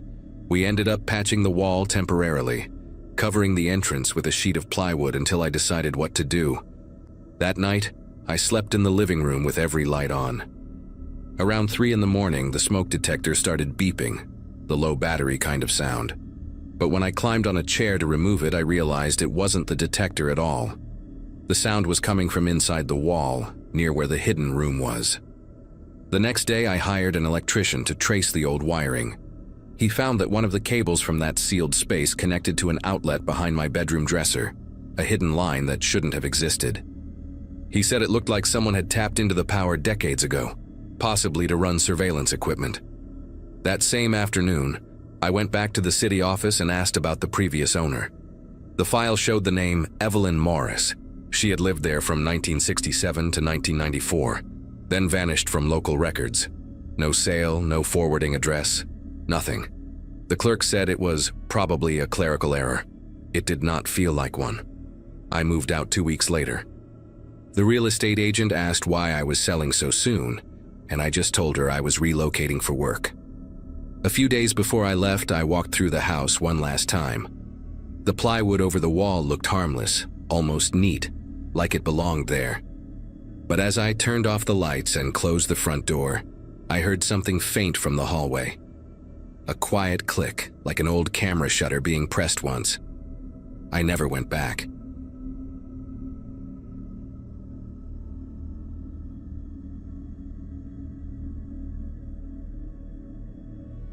Buying that old house felt like the best decision I had made in years. I wanted a project, something to keep my mind busy after the divorce, and the place had charm even beneath the dust and peeling paint. It was a one-story ranch house on the edge of town, the kind of property realtors describe as having good bones.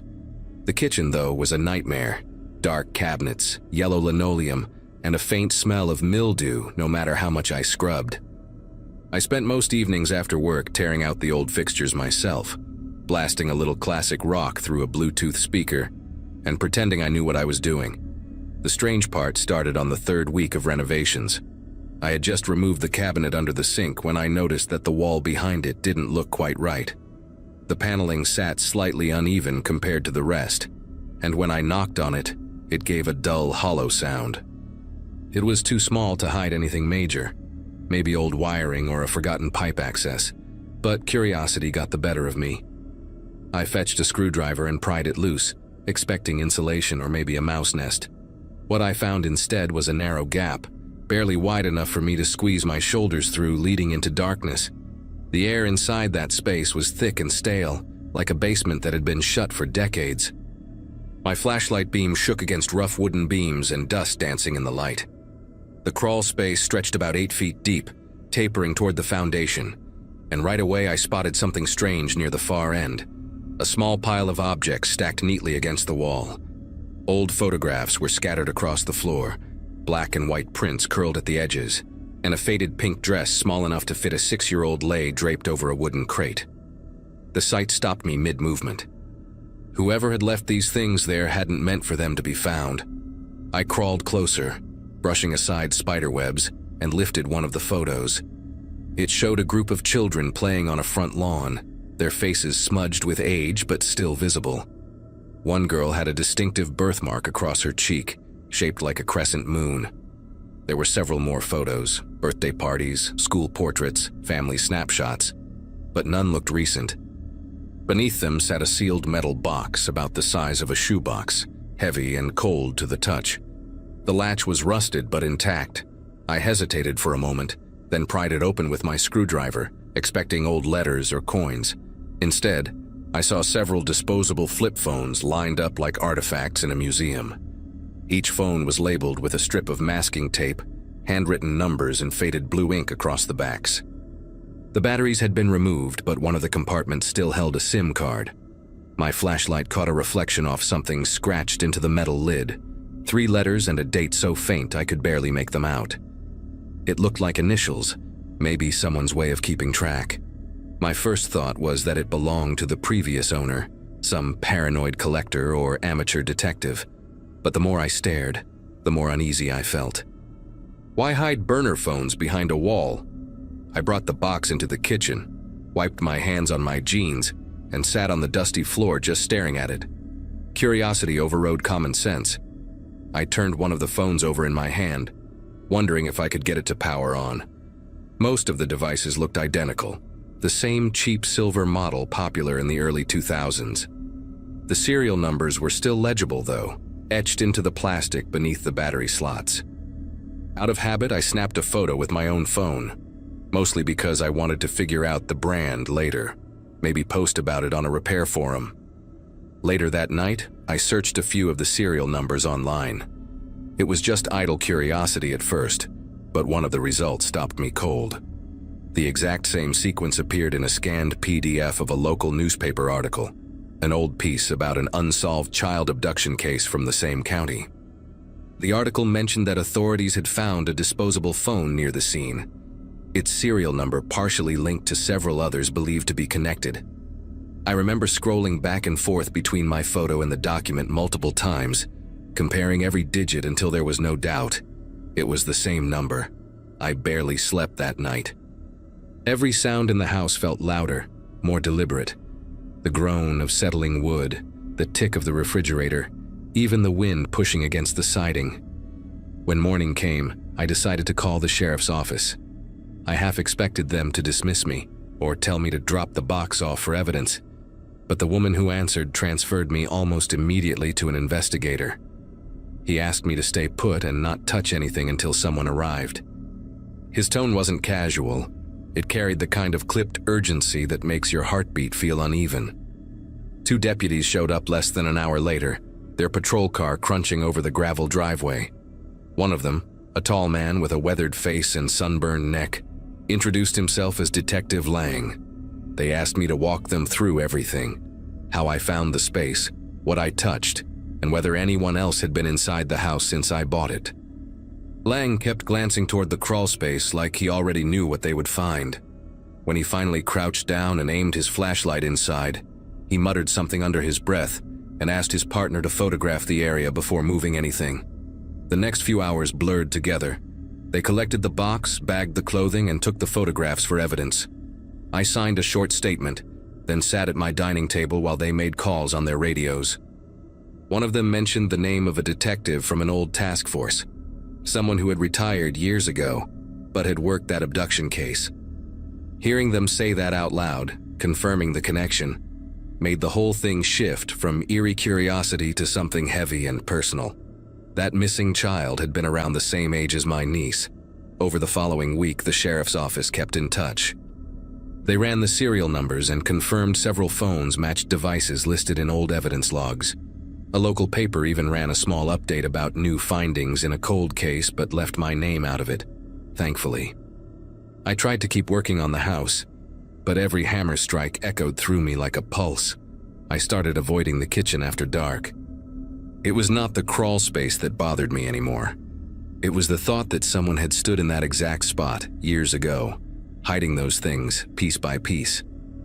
About 10 days later, Detective Lang came back alone. He said the investigation was ongoing, but there was something else they had found. One of the phones still contained fragments of text messages recovered from a backup server. Short messages, mostly numbers and meeting points.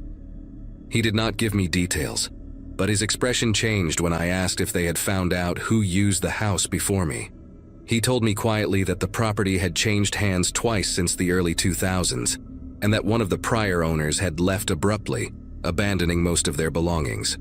That phrase stuck in my head long after he drove away. The house grew quieter after that visit, though not in a comforting way. I would wake in the middle of the night convinced I heard movement under the floorboards, soft and deliberate, like someone shifting their weight. I told myself it was the pipes or the settling foundation, but once you connect a home to a crime like that, every sound becomes suspect.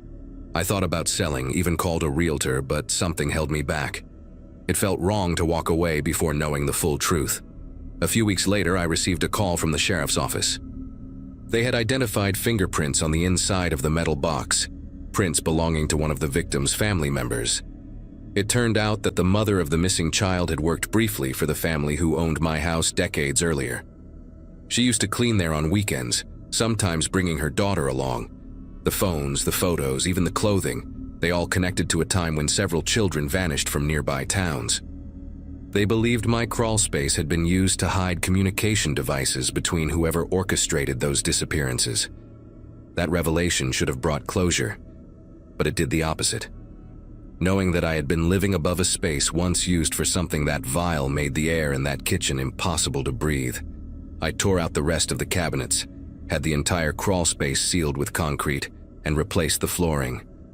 For a while, I tried to convince myself that normal life could return, that the house could still feel like mine. But even after repainting, reflooring, and filling the place with light, the silence underneath it never felt empty. Last month, I finally moved out. I did not bother selling the property. I just rented it out to a young couple who seemed thrilled by the low price. I told them about the renovations, not the history. Part of me wonders if I should have warned them, but another part hopes they never find that panel, or the things buried beneath it. I still drive by sometimes on my way home from work. The lights glow through the kitchen window now, warm and normal. Still, every time I pass, I slow down just a little, half expecting to see that loose panel leaning open again.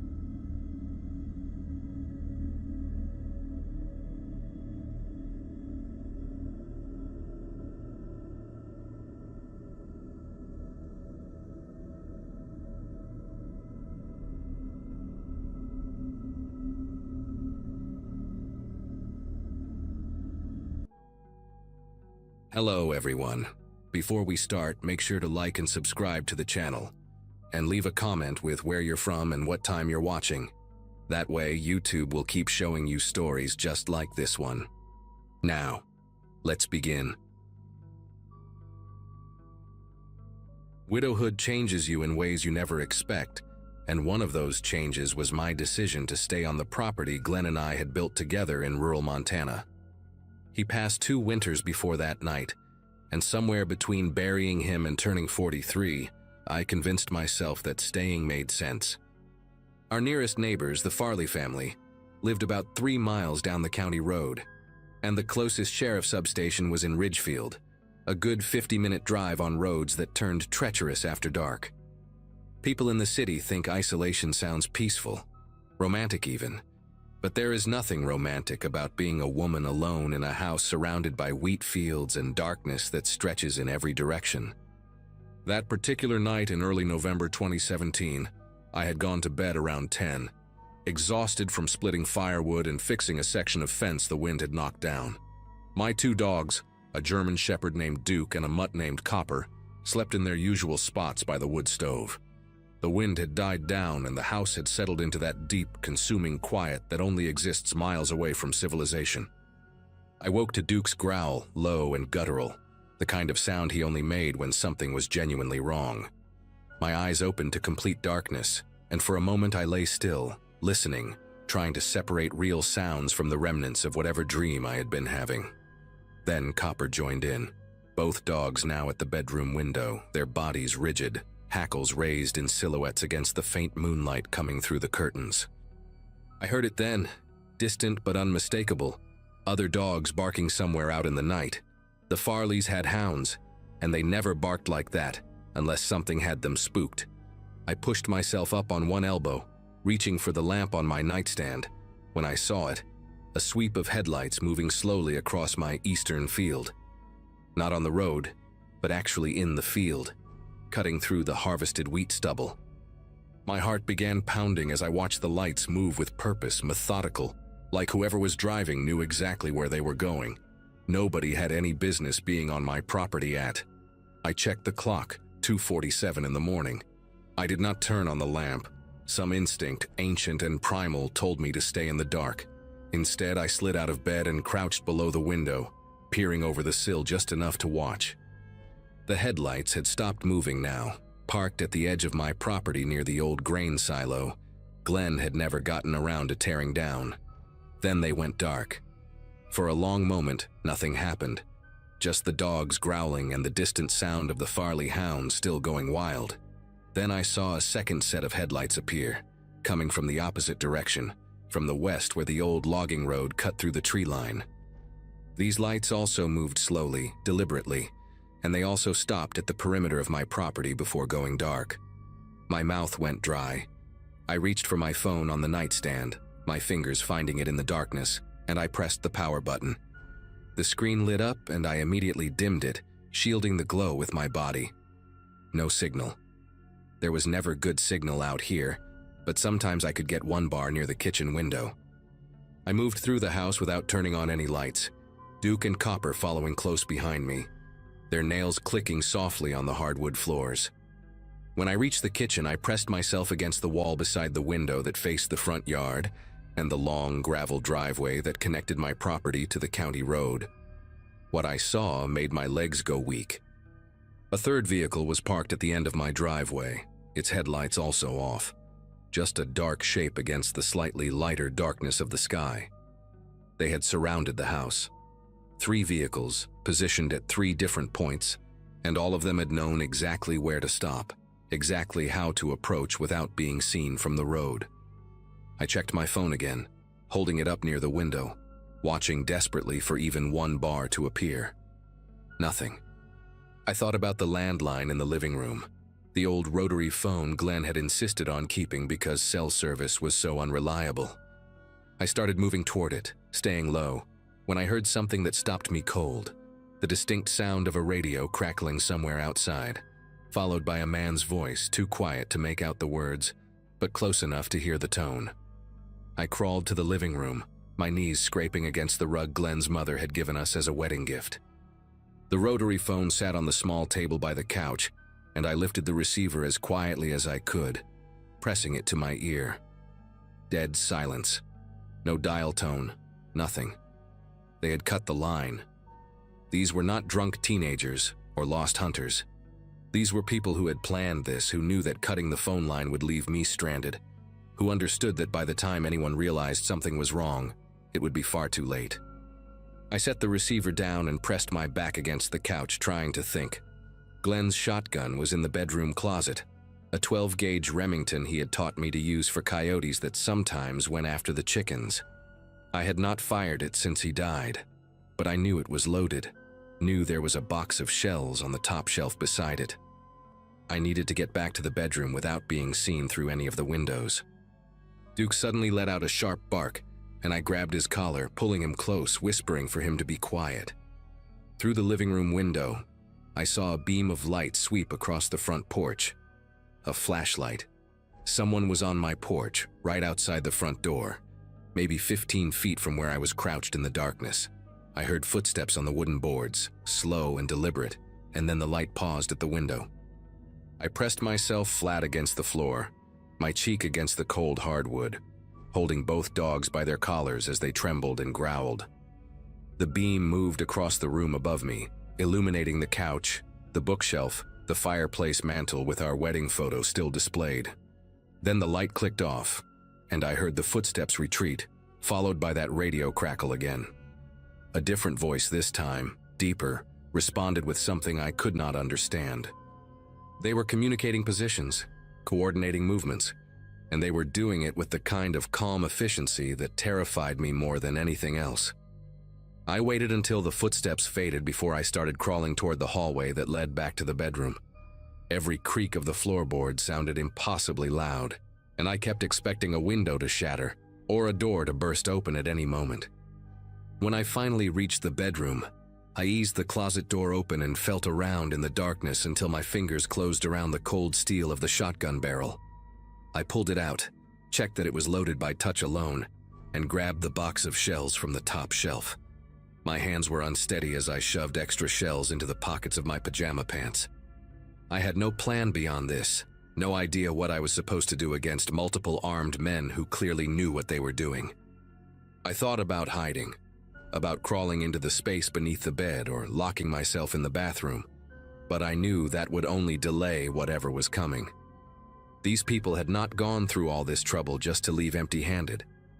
They wanted something, and the only thing of value in this house was me. A sound from the back of the house made Duke lunge forward, barking furiously, and this time I could not stop him. He bolted down the hallway toward the kitchen, Copper right behind him, and I heard the back door rattle violently in its frame. Someone was trying to force it open. I ran after the dogs, the shotgun raised, my bare feet slapping against the floor. When I reached the kitchen, I saw the door shaking as someone threw their weight against it from outside. The deadbolt was holding, but the door was old, the wood frame soft from decades of Montana winters. It would not hold for long. I aimed the shotgun at the center of the door and screamed at the top of my lungs that I had a gun, that I would shoot anyone who came through. The pounding stopped. For a moment there was silence, and I heard that radio crackle again, followed by a voice I will never forget as long as I live. It was calm, almost amused, and it said clearly enough for me to hear through the door, "She is in the kitchen, armed, 12-gauge, probably the husband's old Remington." They knew about Glenn. They knew about the gun. A wave of nausea hit me so hard I almost doubled over. These were not strangers who had randomly chosen my house. These were people who had watched me, studied me, learned my routines and my vulnerabilities. I thought about all the times I had gone into town for groceries, all the conversations I had at the feed store or the gas station, mentioning that I lived alone now, that Glenn was gone, that the property was too big for one person, but I could not bring myself to sell. I had told strangers my entire situation without ever thinking twice. The voice outside spoke again, this time directed at me. "Mrs. Hartley, we know you are alone. We know the nearest deputy is 47 minutes away on a good night, and the roads are icy. We know your cell phone does not work out here. We have done this before, and it always goes easier when people cooperate. The casual way he listed these facts, like he was reading from a checklist, made me realize how carefully they had planned everything. They had probably watched the house for weeks, maybe months, noting when I went to bed, when I woke up, which lights I turned on and when I turned them off. I backed away from the door, the shotgun still raised, my mind racing through options that all seemed hopeless. The windows were old single-pane glass, easy to break. The doors were solid, but the frames were weak. Even if I shot one of them, there were others, and they would be through the house before I could reload. Then I remembered something: the root cellar.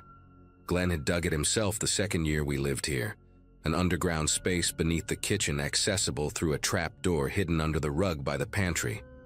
He had installed a heavy steel door at the bottom of the stairs, paranoid about tornadoes even though they were rare this far north.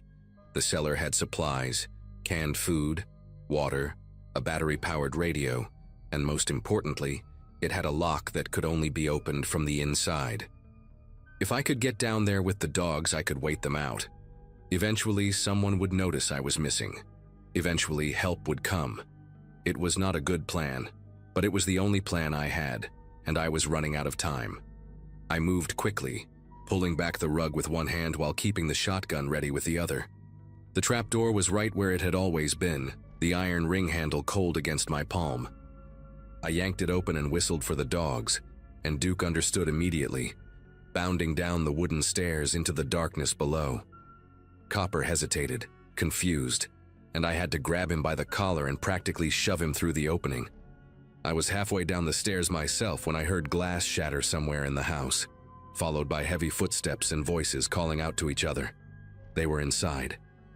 I pulled the trapdoor shut above me, fumbling in the darkness for the steel door at the bottom of the stairs.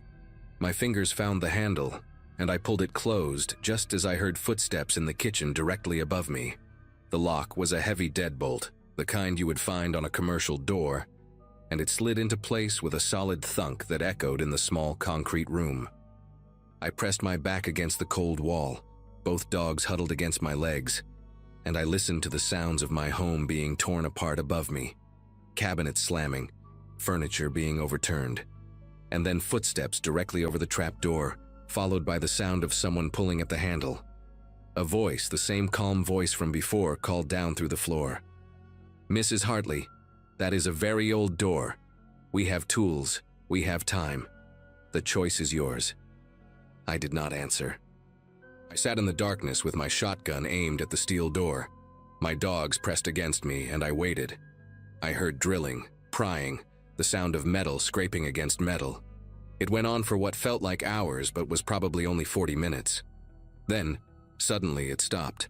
I heard voices arguing, urgent now, the calm tone gone. A vehicle engine started somewhere outside, then another. Through the concrete walls, I heard tires on gravel moving fast, moving away. I did not move from that cellar until sunlight began to creep through the small ventilation grate near the ceiling. When I finally climbed out, my house was destroyed. Every drawer emptied, every closet ransacked, furniture overturned and broken. But I was alive. The sheriff found me sitting on my front porch with the shotgun across my lap, and I told him everything. He listened with the expression I could not read, then told me there had been 3 other home invasions in the county over the past 2 years, all isolated properties, all women living alone. 2 of those women were never seen again. They never caught the men who did it. I sold the property 6 weeks later and moved to Bozeman, where I can see my neighbors' houses from my kitchen window. I still do not sleep through the night. I still wake up at 2:47 in the morning, listening for dogs barking in the distance, waiting for headlights to sweep across a field that no longer exists outside my window.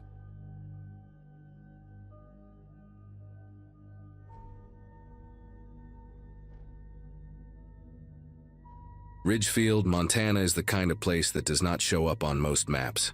Population 200 and something, depending on who had moved away or passed on that year. My best friend Haley and I were sent there every summer to stay with my grandparents while our parents worked. And by the time we finished 6th grade, we knew that dirt road to Perkins General Store better than we knew our own backyards. 4 miles of packed earth cutting through wheat fields and abandoned farmland. with nothing but fence posts and the occasional rusted tractor to break up the endless gold horizon. We had walked it dozens of times without incident, two 12-year-old girls with too much energy and not enough supervision, picking wild blackberries and racing each other to the old Jennings barn that sat rotting at the halfway point. Our grandparents never worried about us making that trip alone, because nothing ever happened in Ridgefield. That was the whole point of the place, the safety of isolation, the comfort of knowing every single face in town. On that Thursday morning in early June, Grandma pressed a $20 bill into my palm and handed me her grocery list, and Haley and I set off like we had 100 times before. The heat hit us the moment we stepped off the porch, that dry Montana summer heat that makes the air shimmer above the road like a mirage. Haley complained about the dust getting into her sandals, and I told her she should have worn sneakers like I did, and we bickered about nothing as we walked. We were roughly 2 miles in when I heard the engine approaching from behind, which meant nothing at first because farmers drove that road constantly. But this vehicle slowed down in a way that made me turn around and look. A dark green pickup truck with a dented front bumper and mud splattered across the wheel wells pulled up alongside us, keeping pace with our walking speed. The driver leaned across the passenger seat and rolled down the window, and I got my first clear look at his face. He had thin blonde hair slicked back against his scalp with something greasy, pale blue eyes that seemed too wide for his face, and a smile that stretched his lips in a way that showed every single one of his yellowed teeth. When he spoke, his voice came out warm and friendly, the kind of voice adults use when they want children to trust them immediately. "You girls must be the Whitaker grandkids," he said, nodding like he already knew the answer. "Heading to Perkins, I bet. Your grandma send you for groceries?" I remember feeling a small wave of relief at that moment, because he knew our family name, which meant he had to be a local, someone safe. Haley relaxed a little beside me too, her shoulders dropping from their tense position. The man kept talking, explaining that he worked on one of the farms further out past the county line and came through Ridgefield every few weeks for supplies. He said his name was Gene, or maybe it was Dean, something short and plain that I cannot remember clearly anymore because everything that came after erased those small details from my mind. What I do remember is what he said next, leaning further toward the open window with that strange wide smile still plastered across his face. He told us there had been coyote attacks on the road up ahead, that a pack had gotten bold and gone after a couple of dogs just yesterday, and it was not safe for 2 young girls to be walking alone. Haley looked at me with uncertainty in her eyes, and I could tell she was trying to decide whether to believe him. The thing was, coyote problems were not unusual in that area, and we had been warned about them before by our grandfather, who kept a rifle by the back door for that exact reason. So the story made sense, and the man seemed to know that it would. He offered us a ride the rest of the way to the store, saying it would only take a few minutes, and he was heading that direction anyway. I hesitated, feeling something heavy settle in my chest that I could not explain, a reluctance that had no logical source. But Haley was already moving toward the truck, and I did not want to seem like a scared little kid in front of her. I climbed into the cab after her, settling onto the cracked leather bench seat that smelled like cigarettes and something else, something sour and faintly chemical that I could not identify. The man pulled back onto the road, and for a minute everything seemed normal. Just the rumble of the engine and the dust billowing behind us through the rear window. Then I noticed we were not going the right way. The road to Perkins continued straight for another 2 miles before curving slightly east toward the village center. But this man had turned left onto a narrow side path that led into the overgrown Jennings property. I knew that land well because Haley and I had explored the edges of it many times, daring each other to get closer to the collapsing barn with its dark windows that looked like empty eye sockets. The truck bounced over ruts and potholes as the main road disappeared behind a wall of tall wild grass, and my heart began to pound so hard I could feel it in my throat. I asked him where we were going, trying to keep my voice steady, and he said this was a shortcut that would get us to the store faster. But that was a lie, and I knew it was a lie, because this road led nowhere except deeper into abandoned farmland. Haley grabbed my hand and squeezed it tight, her palm slick with sweat. I looked at her face and saw my own fear reflected back at me, her eyes wide and her lips pressed together in a thin line. The man kept talking in that same cheerful tone, telling us about the weather and the wheat harvest and other things that meant nothing, filling the air with words so we would not have time to think. But I was thinking, and what I was thinking was that nobody knew where we were. Our grandparents expected us to be gone for at least 2 hours, and if we disappeared into these fields, no one would even start looking for us until lunchtime. The truck slowed down as we approached the old Jennings barn, and I saw that someone had been here recently because there were fresh tire tracks in the mud, and the padlock on the barn door had been replaced with a shiny new one. The man pulled the truck to a stop and turned off the engine, and in that sudden silence I could hear birds singing somewhere far away and the tick of the cooling motor. He turned to look at us with that same terrible smile, and he said we should wait here for just a minute while he checked on something inside the barn. That was when Haley screamed. It was not a word or a call for help, just a raw animal sound of pure terror that seemed to unlock something in both of us. She yanked the door handle and threw herself out of the truck before I even understood what was happening, and I followed her a half-second later, my feet hitting the ground hard enough to send a jolt of pain up through my ankles. The man shouted something behind us, his friendly voice gone sharp and ugly, but I did not turn around to see if he was chasing us.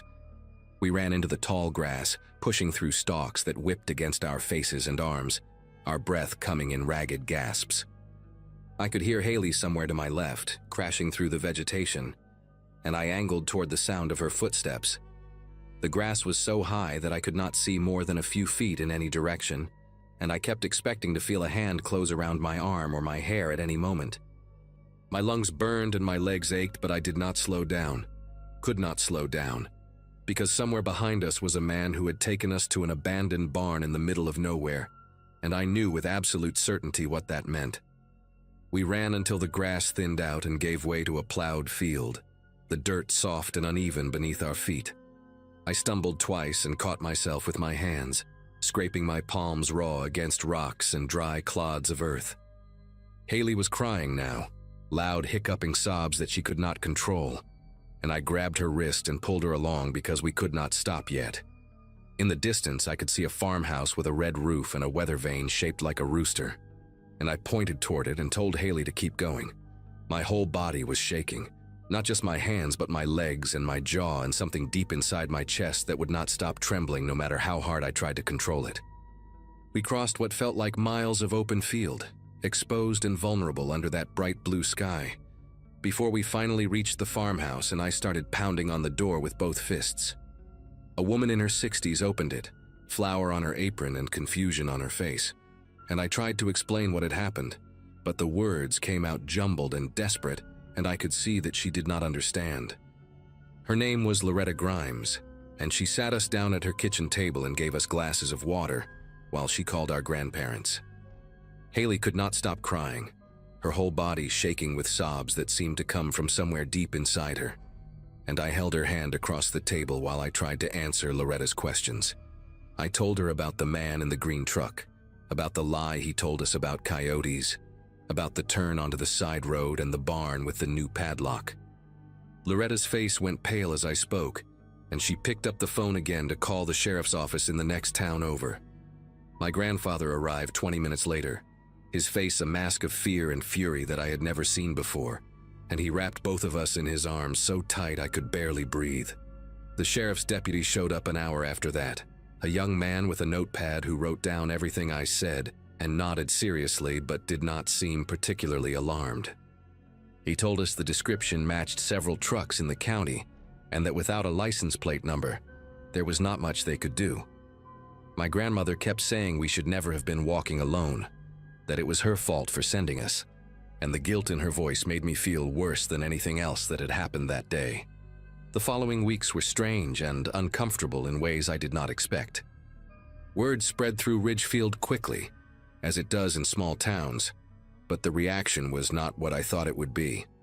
Some people believed us completely and praised us for being smart enough to run, but others, including people I had known my whole life, suggested that we had misunderstood the situation. Maybe the man really was just trying to help, they said. Maybe we panicked for no reason and made a nice farmer look like a criminal.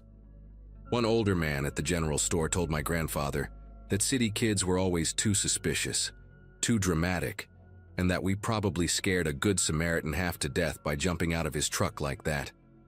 The doubt hurt almost as much as the memory of that day, and Haley and I stopped talking about what happened because it seemed like nobody wanted to hear it.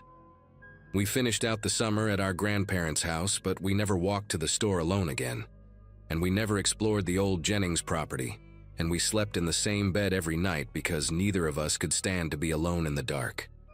6 weeks after that Thursday morning, my mother called with news that made her voice crack and tremble through the phone line. A man had been arrested in Carroll County, about 80 miles south of Ridgefield, after attempting to force a 9-year-old boy into his vehicle outside a gas station. The boy's father had been inside paying and came out just in time to see what was happening, and he held the man down until police arrived. The vehicle was a dark green pickup truck with a dented front bumper. When investigators searched the property where the man lived, a rented trailer on the edge of an old farming community, they found things that my mother would not describe to me no matter how many times I asked.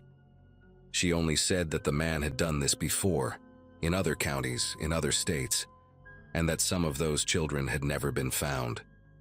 I sat on the edge of my bed in my childhood room, the phone pressed against my ear, and I thought about that barn with the shiny new padlock and the fresh tire tracks in the mud.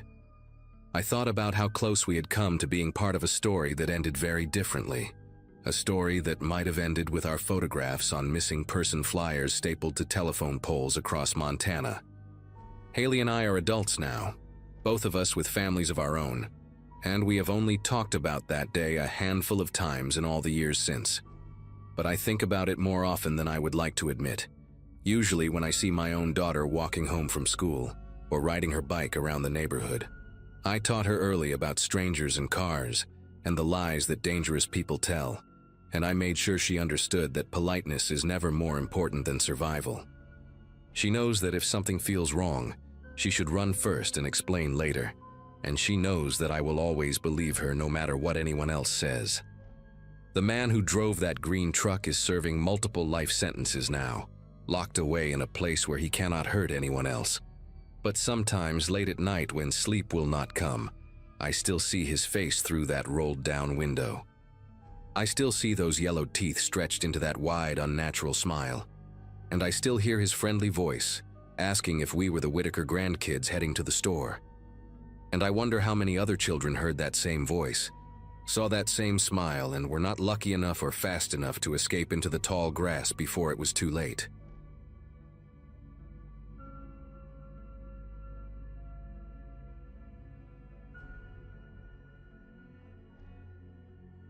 My cousin got me the job at the grain facility out near Harlow County, about 40 minutes from the nearest town with a stoplight.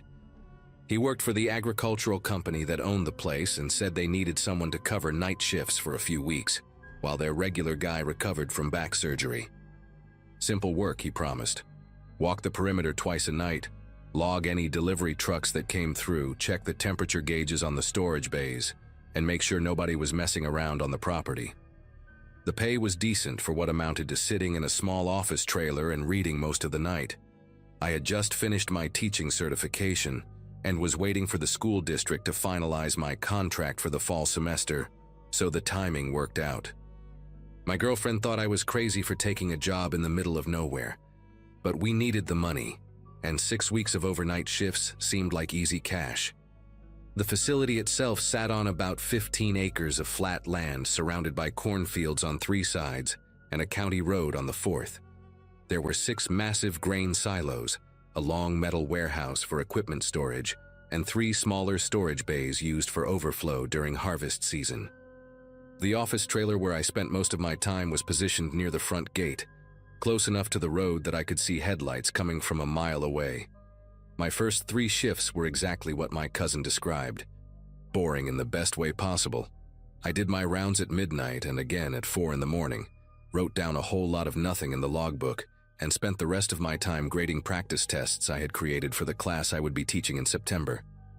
The only company I had was the security cameras, 8 of them total, feeding grainy black and white footage to a monitor that looked like it belonged in the 90s.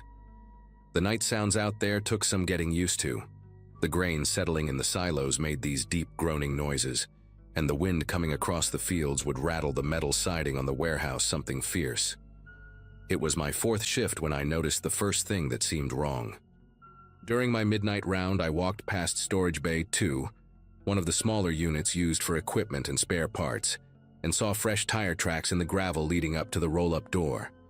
Now that door was supposed to stay locked, and according to the schedule my cousin had given me, no deliveries were expected until the following Tuesday. I checked the lock and it was secure, so I figured maybe someone from the day crew had pulled up there earlier and I just had not noticed the tracks before. I wrote it down in the logbook anyway, the way I was supposed to, and finished my round without thinking much more about it. But when I came back around at 4 in the morning, I noticed something else. There was a dark stain on the concrete pad right outside the bay door, maybe 2 feet wide, like someone had spilled something and tried to wash it away. The edges were still wet. I crouched down and touched it, and my fingers came up with this faint pinkish color. Looked diluted, like whatever it was had been hosed down but not completely cleaned. I stood there for a while trying to come up with an explanation that made sense. Maybe one of the day workers had cut himself and cleaned it up. Maybe someone hit a deer on the road and pulled in to check their vehicle. I almost convinced myself it was nothing, but something kept nagging at me. Why would anyone wash down a spill at a grain facility in the middle of the night? I took a few pictures with my phone, just in case, and went back to the trailer. I thought about calling my cousin, but it was almost 5 in the morning and I did not want to wake him up over what was probably nothing. The rest of that shift, I kept looking at those pictures, zooming in like I was going to find some answer hidden in the pixels. When the day supervisor showed up at 6 to relieve me, I mentioned the tire tracks and the stain. He was this older guy named Dwight, been working there for 15 years, and he just shrugged and said it was probably hydraulic fluid from one of the tractors. He did not seem concerned at all, so I let it go, but I saved those pictures anyway. 2 nights later, I found the tools. I was doing my 4 in the morning round, walking along the back side of the warehouse where the security cameras did not reach. There was a dead zone back there, maybe 60 feet of space between the building and the fence line that nobody had bothered to cover. I almost tripped over a canvas bag sitting in the weeds near the drainage ditch. It was heavy, and when I opened it, I found a set of bolt cutters, a crowbar, a roll of duct tape, and a box of latex gloves. None of it belonged to the facility. I knew every piece of equipment in that warehouse because I had walked through it during my orientation, and this stuff was not on any inventory list. The bolt cutters still had price tags on them from a hardware store I did not recognize. I stood there holding that bag, my heart going a mile a minute, trying to figure out what the hell I was looking at. Part of me wanted to believe it was just some random stuff that blew in or got dumped by kids messing around. But bolt cutters and duct tape do not just appear together by accident. I put everything back exactly how I found it, marked the spot in my head, and walked back to the trailer as fast as I could without running. I called my cousin that morning after my shift ended. Told him everything, the tire tracks, the stain, the bag of tools. He got quiet for a long time, which was not like him at all. Finally, he said I should keep my head down and not mention any of this to Dwight or anyone else at the facility. He said he would make some calls and figure out what was going on, but in the meantime, I should just do my job and stay in the trailer as much as possible. That advice did not sit right with me. I asked him what he thought was happening, and he just said some of the storage bays got leased out to third parties, and he did not always know what they were being used for. The way he said it made me feel like he knew more than he was telling me. I barely slept that day. I lay in bed at my apartment staring at the ceiling, running through every possible scenario. Drug storage maybe, stolen merchandise. I even thought about human trafficking, but that seemed too extreme, too much like something from a documentary. By the time I drove back out to the facility that evening for my next shift, I had almost talked myself into quitting. But I needed that money, and I kept telling myself I was probably overreacting to a bunch of coincidences. That night changed everything. I got to the facility around 9, same as always, and Dwight handed off the keys without much conversation. He seemed tired, distracted, and he left quicker than usual. I settled into the trailer, made some coffee, and started going through my lesson plans. Around 11, I noticed headlights on the security monitor, A truck coming down the access road from the back of the property, not from the main county road where deliveries usually came. That road was supposed to be gated and locked, only used during harvest season when they needed extra access for the big equipment. I watched the truck pull around behind Storage Bay 2, the same bay where I had found the tire tracks. It sat there for about 10 minutes with its lights off, and then it left the same way it came. No one got out that I could see. No one approached the trailer or checked in with me. According to every protocol I had been given, any vehicle on the property at night was supposed to log in with the night watchman. That was literally my entire job. I wrote down the time and a description of the truck, white full-size pickup, no visible plates from the camera angle, and I sat there wondering if I should go check the bay or just pretend I had not seen anything. I waited about an hour before I worked up the nerve to walk out there. The night was warm and still, no wind for once, and the silence felt heavier than usual. I took my flashlight and walked the long way around, staying close to the silos where I could duck out of sight if I needed to. When I got to Storage Bay 2, I noticed the padlock was different. The old one had been brass, weathered and scratched up from years of use. This one was silver, brand new, with a black rubber coating around the shackle. Someone had changed the lock. I put my ear against the roll-up door. I know that sounds stupid, like something from a movie, but I did not know what else to do. And I heard nothing at first, just the metal ticking as it cooled down from the day's heat. Then I heard something that made my whole body go rigid. Voices, muffled, impossible to make out the words, but definitely human voices coming from inside the bay. And then a sound that I will never forget as long as I live. A short, sharp cry, cut off almost immediately like someone had been hurt, and then silenced. I backed away from that door so fast I almost fell over my own feet. My mind was racing, trying to process what I had just heard, trying to convince myself it was something else. An animal, a radio, anything but what it sounded like. I made it back to the trailer in what felt like seconds, locked the door behind me, and sat there staring at the security monitors with my phone in my hand. I should have called the police right then. I know that now. But I kept thinking about what my cousin had said, about keeping my head down, about how some of the bays were leased to third parties. What if I was wrong? What if I called the cops and it turned out to be nothing?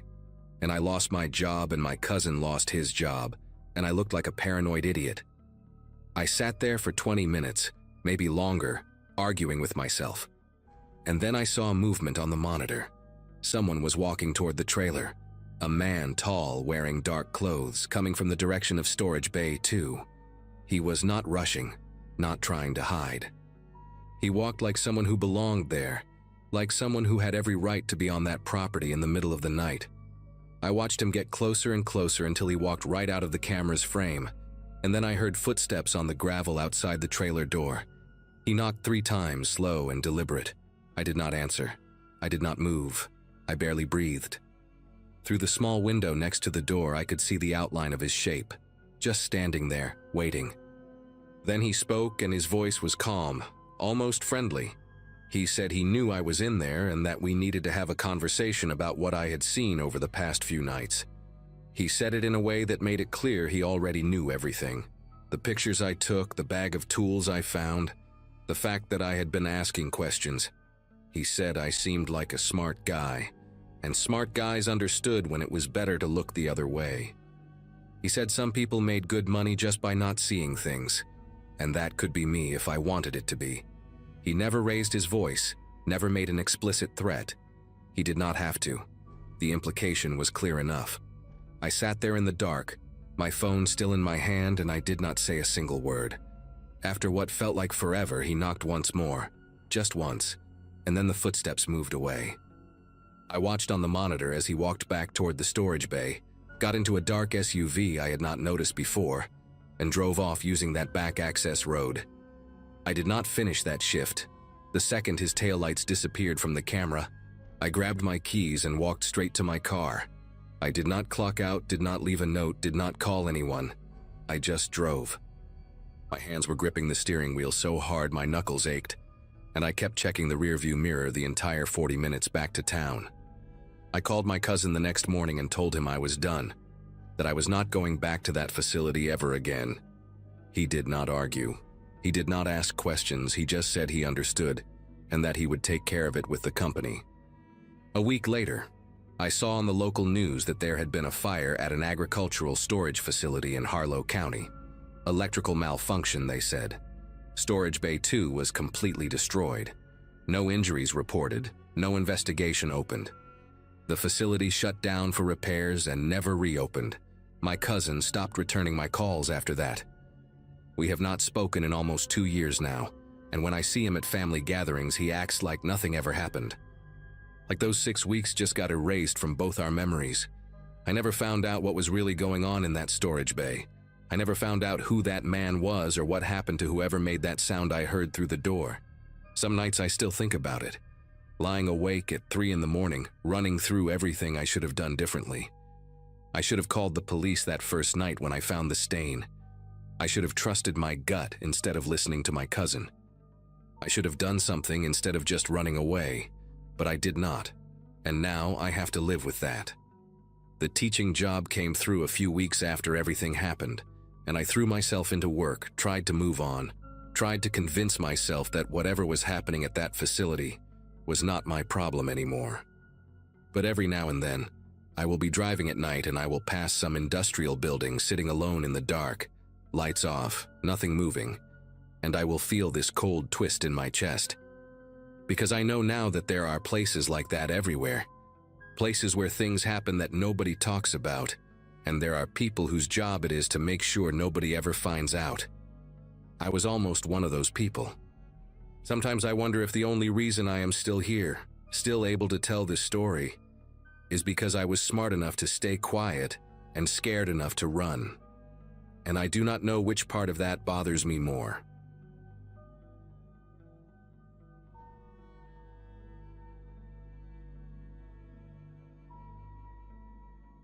Rural Kansas has a way of making you feel both free and completely exposed at the same time. When my dad passed in 2017, he left me 47 acres of farmland that had been in our family since my great-grandfather bought it dirt cheap during the Depression. My wife Sheila and I had been renting a cramped apartment in Denver for 6 years by then, and with our twin daughters about to start kindergarten, the timing felt right. We moved in that September, right around my high school reunion, which made me realize how much time had slipped by since I left that small town as a kid, dreaming of city life. The property sat at the end of a long dirt road, almost a mile from the county route, surrounded by nothing but wheat fields and a few scattered oak trees that had been there longer than anyone could remember. The previous tenant, a guy named Jerry Mullins who helped my dad maintain the place after his stroke, had moved out 3 months before we arrived. The house needed work, but it was ours, and for the first time in my adult life, I felt like I could breathe. The trouble started in late October, maybe 6 weeks after we settled in. We had been dealing with the usual rural annoyances: hunters cutting across the back acres without permission, teenagers using the empty barn for weekend parties, that kind of thing. Sheila found beer cans and cigarette butts near the old grain silo one morning, and that was the final straw for her.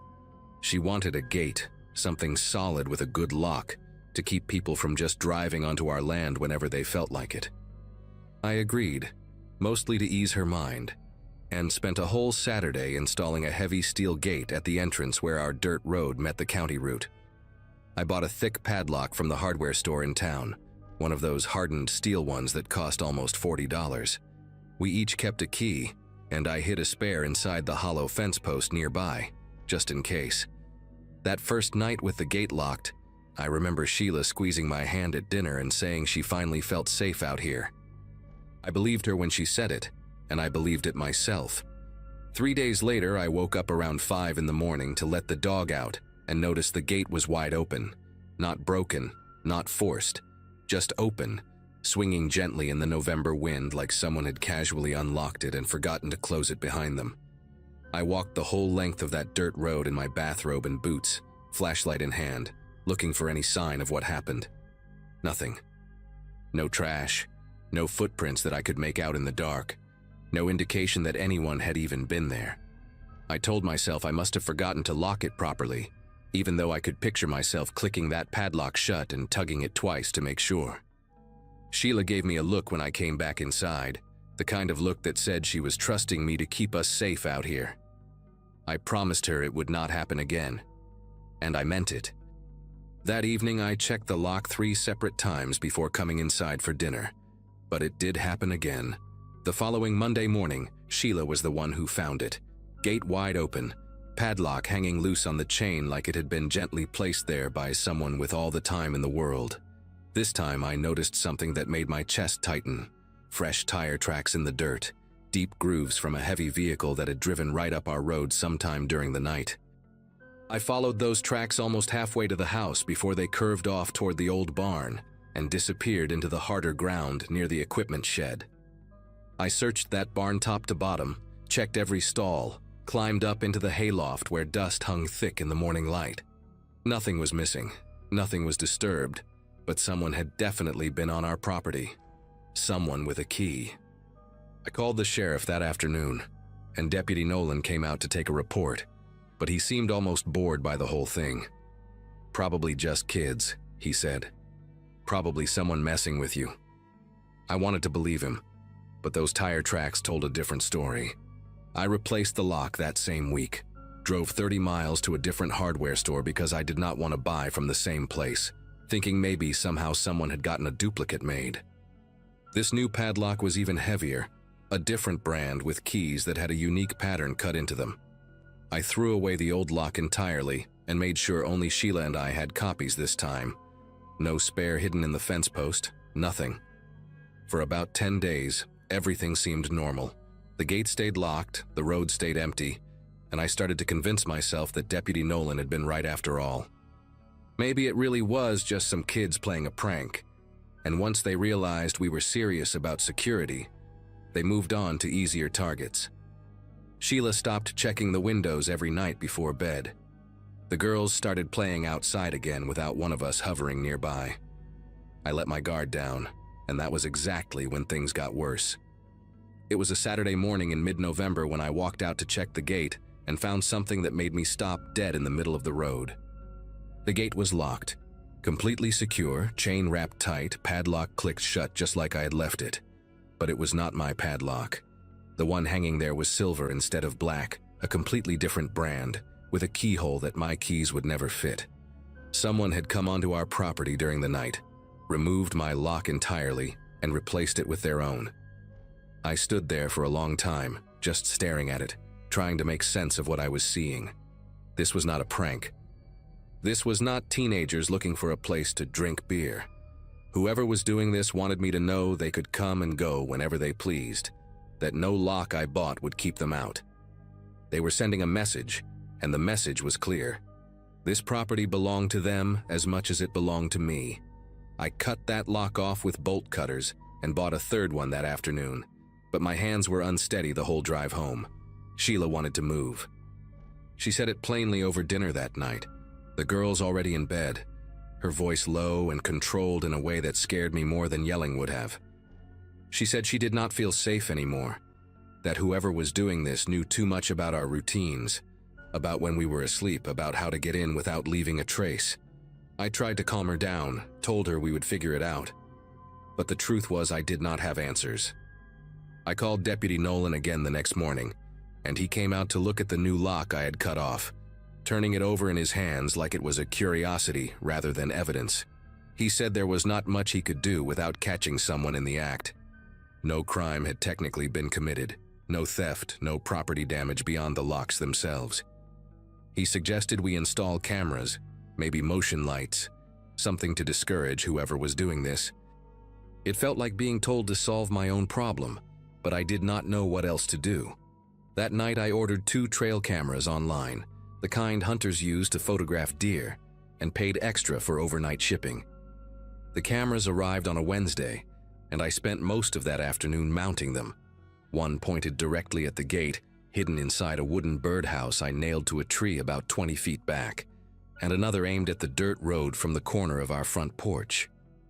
They were motion-activated, designed to capture clear images even in total darkness using infrared. I tested them a dozen times, walking back and forth in front of each one until I was satisfied they were working perfectly. Sheila watched me from the kitchen window the whole time, and when I came inside, she hugged me longer than usual. We both knew that whatever those cameras captured might change everything. That night I barely slept, checking my phone every hour to see if the motion alerts had triggered. Nothing happened. The next night was the same, quiet, still. The gate locked tight every morning when I walked out to check. By Friday, I started to wonder if maybe the cameras themselves had scared whoever it was away. If just knowing they were being watched was enough to make them stop. I should have known better than to hope for something that simple. Saturday morning, I woke up to 3 motion alerts on my phone, all time-stamped between 2 and 3 in the morning. My mouth went dry before I even opened the app.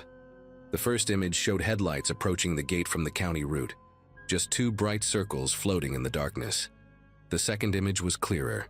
A pickup truck, dark-colored, maybe blue or green, parked right in front of the gate with its engine still running. I could see exhaust rising in the cold air, caught by the infrared flash. The third image is the one that made me sit down on the edge of the bed and stay there for a long time. A man stood at the gate, his back to the camera, wearing a heavy work jacket and a baseball cap pulled low. He was not cutting the lock. He was not forcing anything. He had a key in his hand, and he was unlocking my gate the same way I did every single day, with the easy confidence of someone who had done it 100 times before. The camera caught him mid-motion, his arm extended, the lock already open in his other hand. He looked comfortable. He looked like he belonged there. I showed Sheila the photos and watched her face go pale. She asked me if I recognized the truck, and I told her I did not. But something about it nagged at me. The shape of it, the way the tailgate sat slightly crooked like it had been bent in an accident years ago. I spent the next hour going through every image the cameras had captured, frame by frame, looking for anything that might help identify this person. The camera near the house had triggered too, showing the same truck driving slowly up our road, headlights off now, moving like a shadow through the darkness toward the barn. There were 6 images total of the vehicle parked behind the equipment shed, sitting there for almost 40 minutes before it turned around and left the same way it came. 40 minutes. This person had been on our property for 40 minutes while my wife and daughters slept in their beds, while I lay dreaming not 200 yards away. I called Deputy Nolan again, and this time he actually sounded interested. He asked me to email him the photos, said he would run the truck through some databases, see if anything came up. But I was done waiting for the sheriff to solve this. I needed to find out who this was myself. The next morning I drove into town and stopped at the diner where most of the old-timers gathered for breakfast. I figured if anyone knew about a dark pickup truck with a crooked tailgate, it would be someone who had lived in this county their whole life. I sat at the counter and ordered coffee, then started asking questions as casually as I could. Mentioned I was looking for someone who might do some work on my property, someone who knew the area well. A woman named Betty who worked the register overheard me and asked which property I was talking about. When I told her, she got quiet for a second before saying I should talk to Jerry Mullins. The name hit me like a punch to the chest. Jerry Mullins, the same man who had worked for my father, who had lived on our property as a caretaker for almost 3 years before we moved in. Betty said Jerry had a dark green Ford pickup, older model, with a dented tailgate from when he backed into a fence post years ago. She said he still lived about 15 miles north, in a trailer near the creek, and that he had been having money troubles ever since my father let him go. I did not correct her. My father never let Jerry go. Jerry had simply stopped showing up after my dad got too sick to manage the property anymore. I thanked Betty, left a $10 bill on the counter, and drove straight to the address she gave me.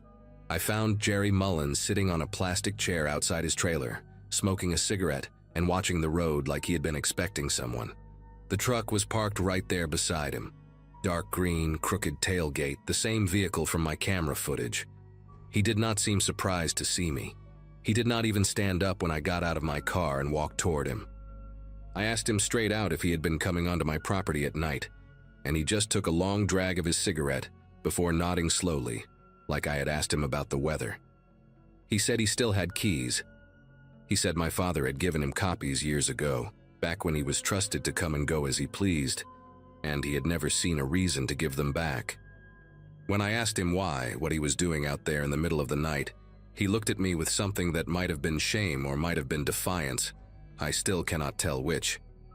He said he had been storing things in the barn. Equipment, tools, some furniture he could not fit in his trailer.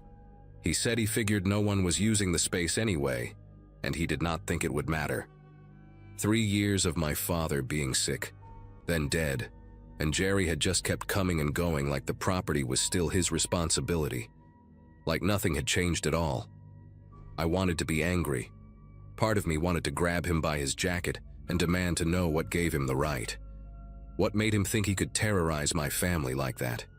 Make my wife afraid to sleep in her own home. But looking at him sitting there in that plastic chair, his clothes worn thin, his trailer rusting at the edges, I mostly just felt tired. I told him to give me the keys, all of them, every copy he had ever made. He went inside without a word and came back with a small metal ring holding 4 different keys, each one labeled with faded tape that had my father's handwriting on it. Front gate, barn door, equipment shed, back entrance. He handed them over and I stood there holding them, feeling the weight of all those years my father had trusted this man. I asked Jerry if he understood that he could not come back, that this was over now. He nodded and stubbed out his cigarette on the arm of his chair. He said he was sorry, that he never meant to scare anyone, that he always came late at night specifically so he would not bother us. Like that made it better. Like the intent behind the fear somehow erased the fear itself. I drove home and told Sheila everything. We searched the barn together that afternoon and found exactly what Jerry had described. Boxes of old tools, a broken generator, some water-damaged furniture stacked in the corner of the hayloft. Nothing sinister, nothing dangerous, just the sad remnants of a man who could not let go of a place that was no longer his. I changed every lock on the property that weekend, installed new deadbolts, and added 2 more cameras just to be safe. Deputy Nolan closed the case without filing charges after I told him I did not want to press the issue. Jerry was pathetic more than criminal, and dragging him through the courts would not undo the weeks of fear we had already lived through. Sheila still checks the gate every morning before I wake up. Sometimes I catch her standing at the window late at night, watching the road, waiting for headlights that I pray will never come again. We talk about selling the place sometimes, starting over somewhere else, but this land belonged to my family for almost a century, and I'm not ready to let one troubled man take that from us. The locks are changed, the cameras are watching, and Jerry Mullins has not come back. But I still keep those 4 keys he gave me, tucked in a drawer beside my bed, where I can look at them whenever I need to remind myself that the thing I feared most was not a monster or a ghost. It was just a man with a key and nowhere else to go.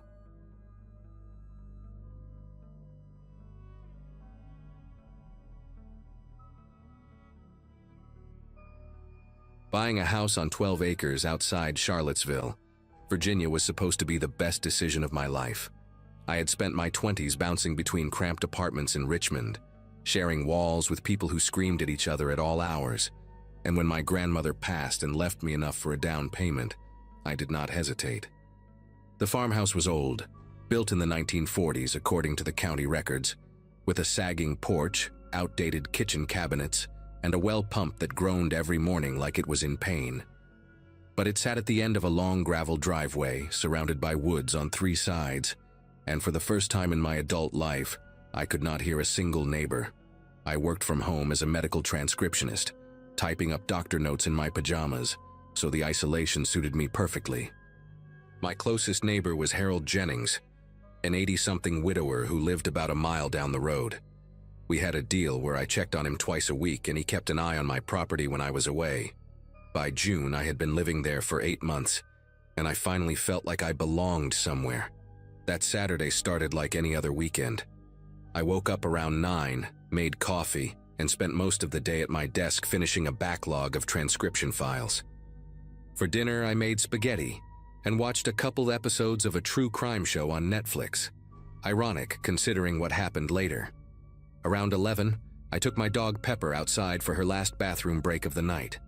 She was a 6-year-old shelter mutt, brown and white patches with one floppy ear that never quite stood upright. The air outside was thick and humid, typical for early June in Virginia, the kind of warmth that clings to your skin.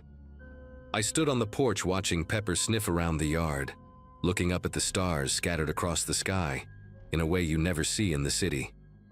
Everything was quiet except for the crickets and the occasional hoot of an owl somewhere in the woods. Pepper finished her business, trotted back inside, and I locked the front door behind us. Checked the back door out of habit. Went to bed around midnight feeling completely safe. I do not know how long I had been asleep when Pepper started growling. It was not her normal growl, the one she did when she saw a squirrel through the window or heard a car drive by on the main road. This was low and sustained, coming from deep in her chest, and she was standing at my bedroom door facing the hallway. I grabbed my phone from the nightstand and checked the time, 1:47 a.m. For a few seconds, I just lay there, listening, trying to figure out what had set her off. Then I heard it. 3 knocks on the front door. Not loud, not aggressive.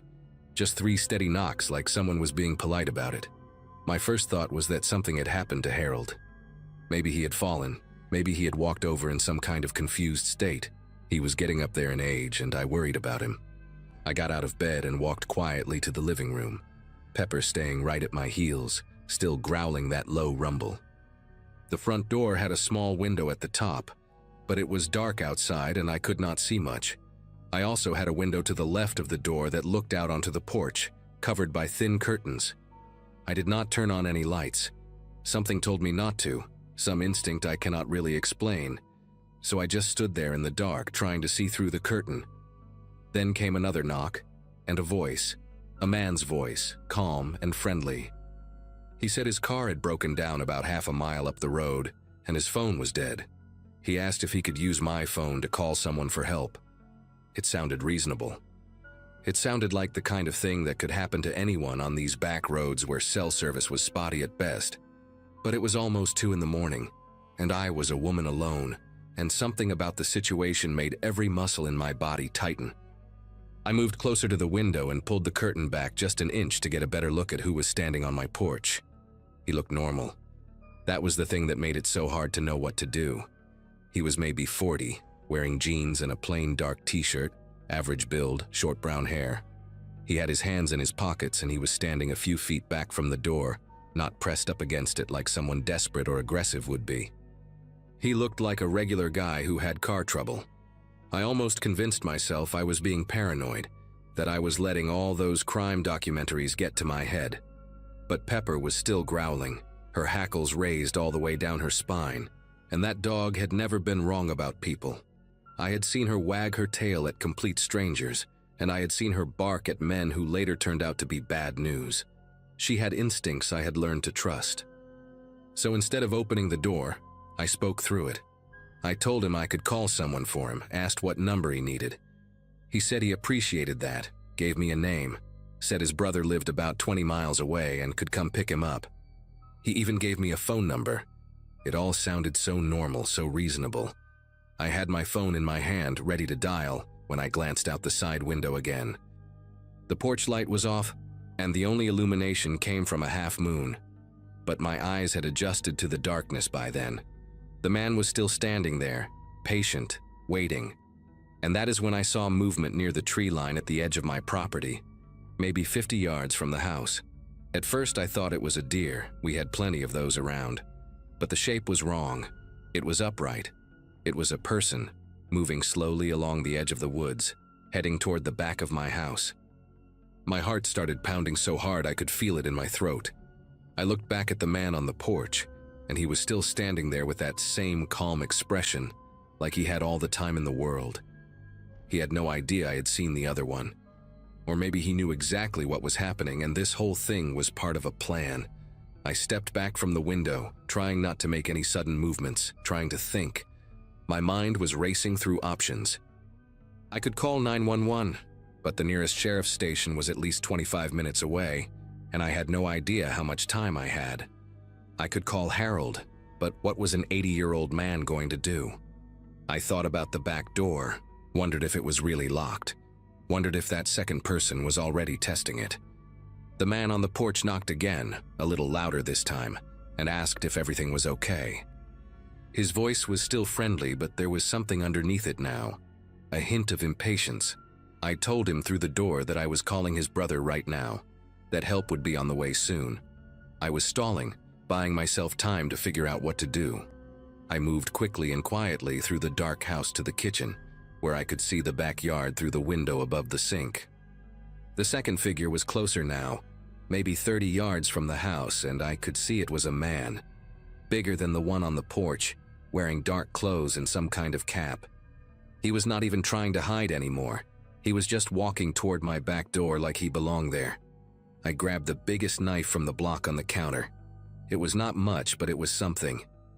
Then I went back to the front of the house and told the man on the porch that I was not going to open the door. I said I had called 911 and the police were on their way. It was a lie. I had not called yet, but I needed him to believe it. There was a long pause. I could not see his face from where I was standing, but I could feel the shift in the air, like the whole situation had changed in that moment. When he spoke again, his voice was different. The friendliness was gone. He said something like, "Come on, I just need to use your phone. Why are you making this difficult?" But it was not a question. It was a statement. And then I heard the back door handle rattle. Not a knock, not a polite request. Someone was trying to open it, testing to see if it was locked. Pepper went absolutely crazy, barking and snarling and throwing herself toward the back of the house.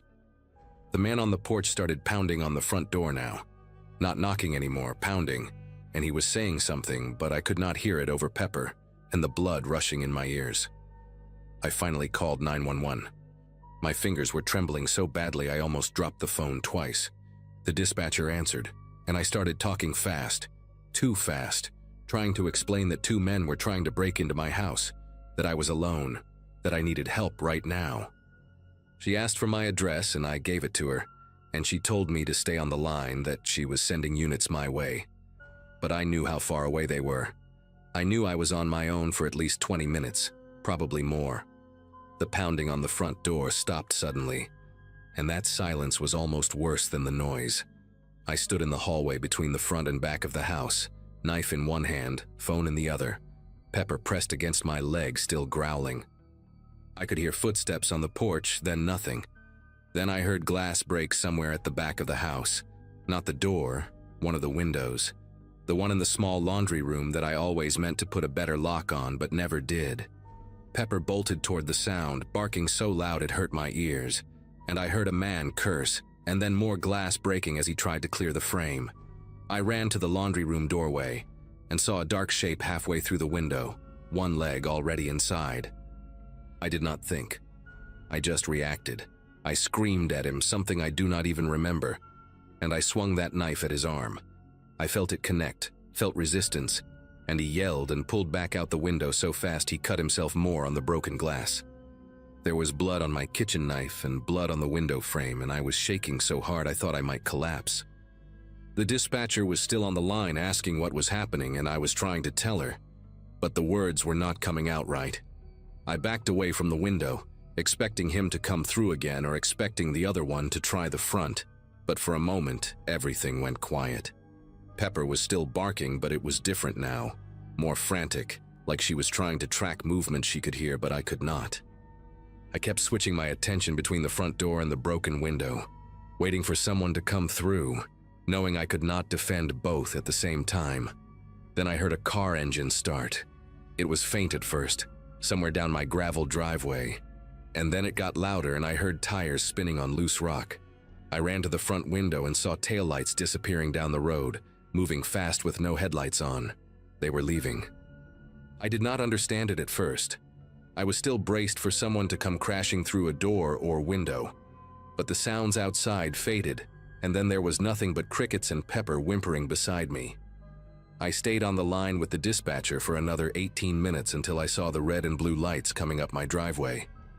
2 deputies came to the door and I finally unlocked it, still holding that knife, still shaking. One of them was a woman named Hartley, who took the knife gently from my hand and led me to sit down while her partner cleared the house. They found blood on the laundry room window, on the ground outside, and a trail of it leading into the woods where they must have parked their car somewhere out of sight. The deputies told me I did the right thing, that I was lucky. that most people would have opened that door. The sheriff's department investigated for weeks, but never found them. No matching DNA in the system, no witnesses, no abandoned car with a flat tire anywhere near my road. It was like they had never existed. But here is the part that still keeps me up at night, even 2 years later. About 3 weeks after it happened, a deputy called to tell me they had connected my case to 2 other incidents in the county from the previous year. Same pattern. A man knocking on a door late at night with a story about car trouble. A second person waiting in the shadows. The other 2 houses, the people had opened their doors. One woman was beaten badly and robbed. The other, an older couple, the husband did not survive. They had been targeting isolated homes, places where help was far away, places where people still trusted strangers enough to open their doors at night. I never found out if they were caught. I moved back to Richmond 6 months later. I still have Pepper, and she still growls sometimes at night for no reason I can see. When she does, I do not go back to sleep. I just sit there in the dark, listening, waiting for a knock that I hope never comes.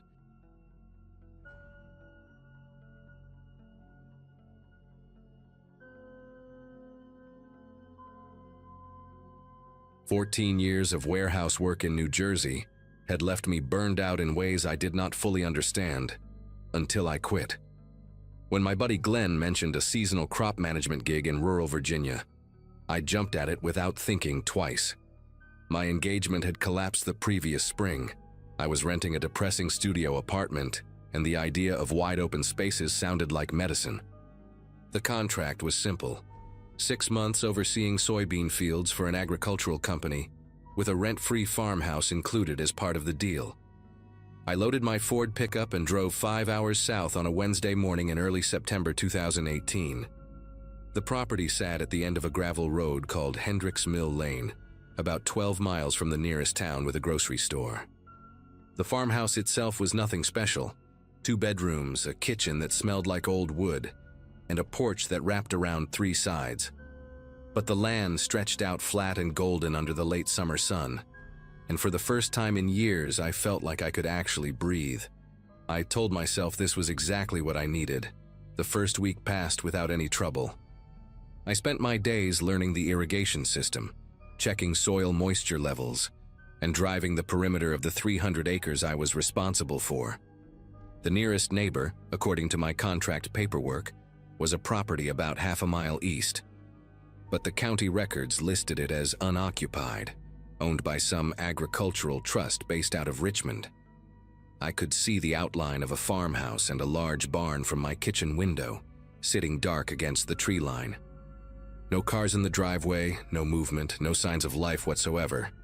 The isolation took some getting used to, especially at night when the silence became so complete I could hear my own heartbeat in bed. But I kept busy, called my mom every few days, and started settling into a routine that felt almost peaceful. It was on the 8th night, a Tuesday, when I first noticed the lights. I was brushing my teeth around 11 when I glanced out the bathroom window and saw a faint yellow glow coming from the supposedly empty property to the east. A single light, maybe in an upstairs window, burning steady through the darkness. I told myself it was probably nothing. Maybe the trust had sent someone to check on the property, or perhaps a caretaker stopped by occasionally. I finished brushing my teeth and went to bed, but I kept thinking about that light. The next morning, I drove the perimeter as usual and slowed down when I passed the eastern boundary. From the road, the neighboring farmhouse looked exactly as abandoned as before, peeling white paint, overgrown grass pushing up through cracks in the driveway, a rusted mailbox leaning at a 45-degree angle. No vehicles anywhere. I parked my truck and walked closer to the fence line, trying to see if there were any fresh tire tracks or footprints. Nothing. The place looked like it had been empty for years. I even checked my phone to confirm what I remembered from the county records, and there it was in black and white. Property owned by Shenandoah Valley Agricultural Trust. Status unoccupied, last recorded activity dated back to 2014. I drove back to my farmhouse feeling stupid for even worrying about it. Old houses have electrical quirks, timers on lights, all kinds of explanations. But then it happened again that same night. This time I was sitting on the back porch around 10, drinking a beer and listening to the crickets, when I saw not one but 3 lights come on in sequence across the neighboring property. First the upstairs window, then something on the ground floor, then a light inside the barn. They stayed on for maybe 20 minutes, then went dark one by one in reverse order. I sat there with my beer getting warm in my hand, watching that dark silhouette against the tree line, waiting for something else to happen. It did not. The property just sat there, black and silent, like it had been abandoned all along. I went inside and locked every door, which felt ridiculous given that I had not locked anything since arriving. That night I slept poorly, waking up twice to sounds I could not identify. A low rumble that might have been a vehicle on a distant road, a rhythmic creaking that was probably just the house settling. In the morning, I found myself checking the windows before I even made coffee, scanning the tree line for any sign of movement. The following Saturday, I drove into town to pick up supplies and decided to ask around about the neighboring property. The town was called Burkeville, a small cluster of buildings centered around a gas station, a hardware store, and a diner called Maxine's that seemed to serve as the local gathering spot. I grabbed a seat at the counter and ordered coffee and eggs from a woman in her 60s with gray hair pinned up in a bun. Her name tag said Darlene. When she brought my food, I mentioned I was working the Henderson contract out on Hendricks Mill Lane, and she nodded like she already knew.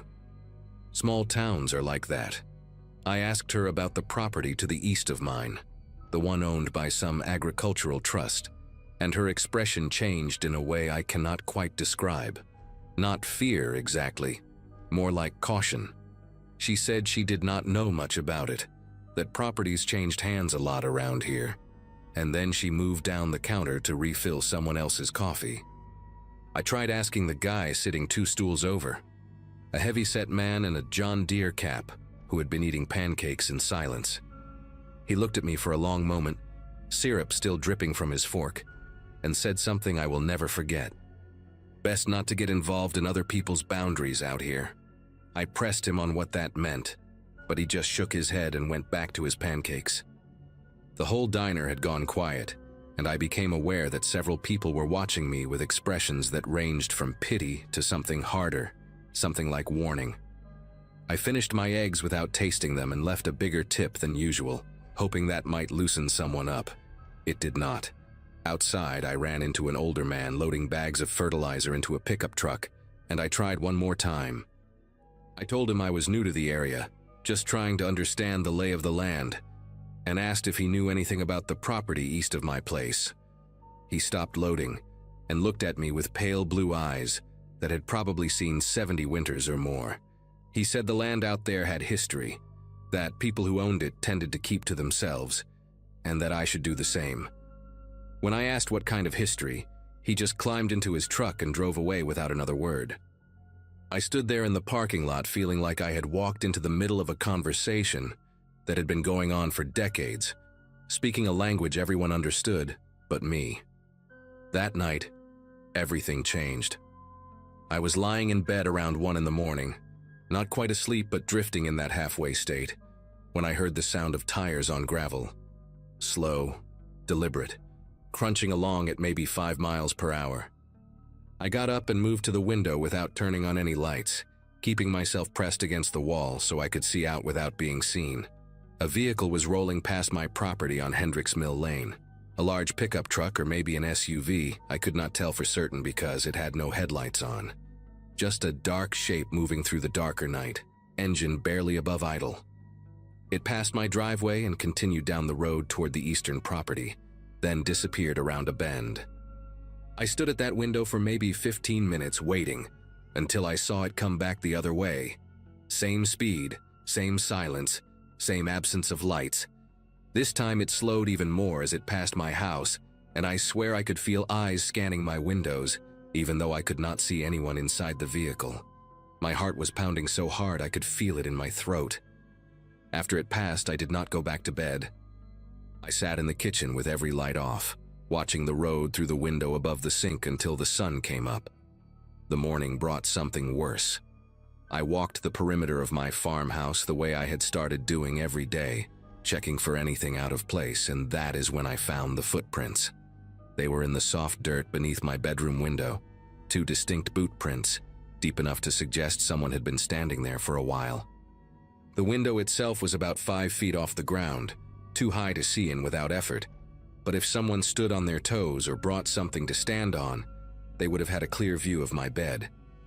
I crouched down and studied those prints, trying to memorize every detail. Work boots size 11 or 12 with a distinctive wear pattern on the left heel. There were more prints leading away from the window, tracking through the grass toward the back of the property. I followed them for about 200 yards until they reached an old irrigation ditch that cut through the fields toward the eastern boundary. The ditch was dry and overgrown with weeds, clearly unused for years, but the vegetation had been trampled flat in a narrow path. Someone had been using this ditch as a corridor to access my property without being seen from the road. I called the sheriff's department that afternoon.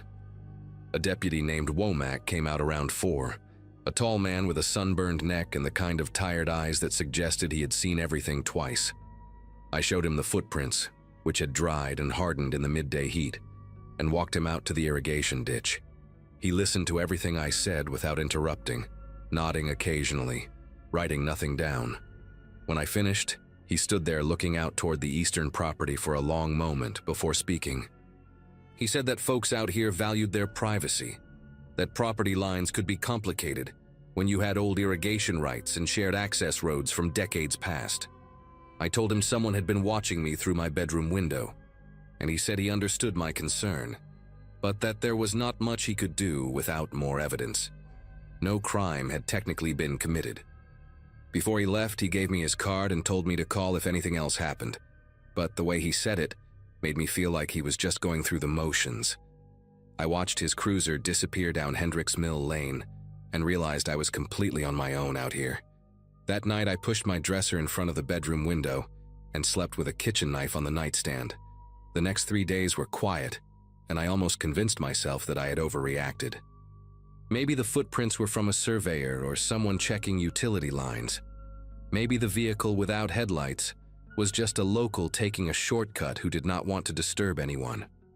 I threw myself into work, spending long hours in the fields, trying to focus on soil samples and irrigation schedules instead of what might be lurking in the darkness.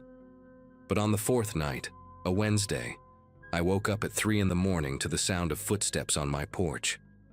Not imagined, not dreamed, real footsteps, slow and deliberate, creaking across the old wooden boards. I lay perfectly still in bed, barely breathing, listening as they moved from one end of the porch to the other. Then they stopped right outside my front door. I heard the doorknob turn, just slightly, testing to see if it was locked. It was. The footsteps resumed, circling around the side of the house, pausing at each window. I tracked the sound as it moved, living room, kitchen, bathroom, until it reached the back door. Another doorknob test, another locked barrier. Then nothing. Silence so complete it roared in my ears. I did not move until sunlight started bleeding through the curtains, and when I finally got up to check, I found fresh boot prints circling the entire house. Same size, same wear pattern on the left heel. I decided I was done waiting for something worse to happen. That morning, I drove to the hardware store in Burkeville and bought a trail camera, the kind hunters use to monitor deer paths. I mounted it on a tree facing the irrigation ditch, angled to capture anyone coming onto my property from that direction. Then I bought a second one and placed it on the corner of my porch, aimed at the front door and the gravel driveway. The clerk who sold them to me, a young guy named Sutton with a patchy beard and nervous hands, asked if I was having trouble with wildlife. I told him something like that. He looked at me for a beat too long before ringing me up, and I got the sense he knew exactly what kind of trouble I was having. That night, I sat in my truck at the edge of the property with the engine off and the windows down, watching the eastern tree line through binoculars I had ordered online 2 days before. Around midnight, I saw them. 2 figures emerging from the barn on the neighboring property, moving across the field in my direction. They walked in single file, staying low, using the terrain to mask their approach. I watched them enter the irrigation ditch about 300 yards out, and then I lost sight of them in the darkness. My hands gripped the steering wheel so tight my knuckles ached. I wanted to start the truck and flood them with headlights, but something told me that would only make things worse. Instead, I waited until I heard the soft crunch of footsteps near my house. Then I laid on the horn for a solid 30 seconds. The sound shattered the night like a bomb. When I finally stopped, I heard running, fast, panicked, retreating toward the ditch. The trail cameras caught everything. 2 men, faces partially obscured by baseball caps pulled low, crossing onto my property around 12:15 in the morning. The footage was grainy, but clear enough to see they were carrying something. A duffel bag, maybe tools. I could not tell for certain. I saved the files to my phone and drove straight to the state police barracks 40 miles north, bypassing the local sheriff entirely. The trooper who reviewed the footage, a woman named Kendrick with close-cropped gray hair and no patience for small talk, made some calls while I waited in the lobby. An hour later, she told me what the locals had refused to say. The property to the east had been flagged in a federal investigation.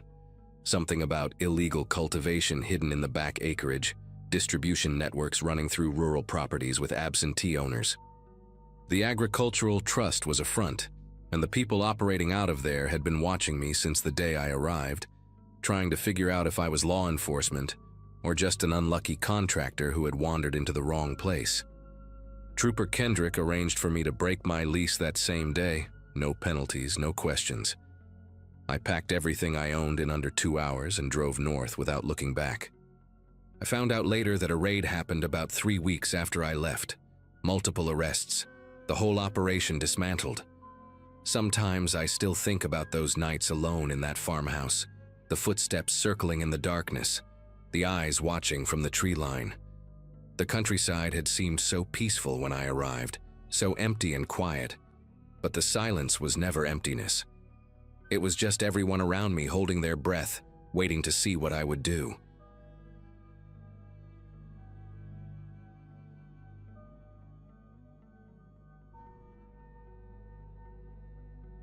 At the time, my life felt small and quiet in a way I actually needed. I'd rented a lonely countryside house tucked between fields and looping back roads that only tractors and grain trucks seemed to know by heart. I worked remotely, kept odd hours, and barely saw another person once the sun went down. The house itself was old but solid, with thick doors, narrow windows, and a long gravel driveway that disappeared into darkness at night. Most evenings were spent with a lamp on, the wind moving the trees and the distant hum of insects. I liked how cut off it felt, like the world had decided to leave me alone for a while. That sense of isolation was the whole reason I chose the place. It never occurred to me that someone else might notice how alone I was. The first thing that caught my attention happened late at night, when I was rinsing a mug at the sink and the room briefly brightened. Headlights slid across the far wall, slow and deliberate, not like a car passing through. I stepped closer to the window and watched the beams creep along the edge of the property, then disappear just beyond the trees. It didn't bother me much at first. Farm vehicles move strangely, and the roads around there twisted in ways that didn't make sense unless you drove them daily. Still, it kept happening, always after midnight, always slow. Sometimes the lights would pause, idling somewhere I couldn't see, engine low and patient. When they finally moved on, the darkness felt heavier than before. A couple weeks later, new sounds joined the routine. Early mornings, just before the sky started to lighten, faint clicks and soft pressure came from the front door. It wasn't violent or rushed, more like someone checking a locked car in a parking lot.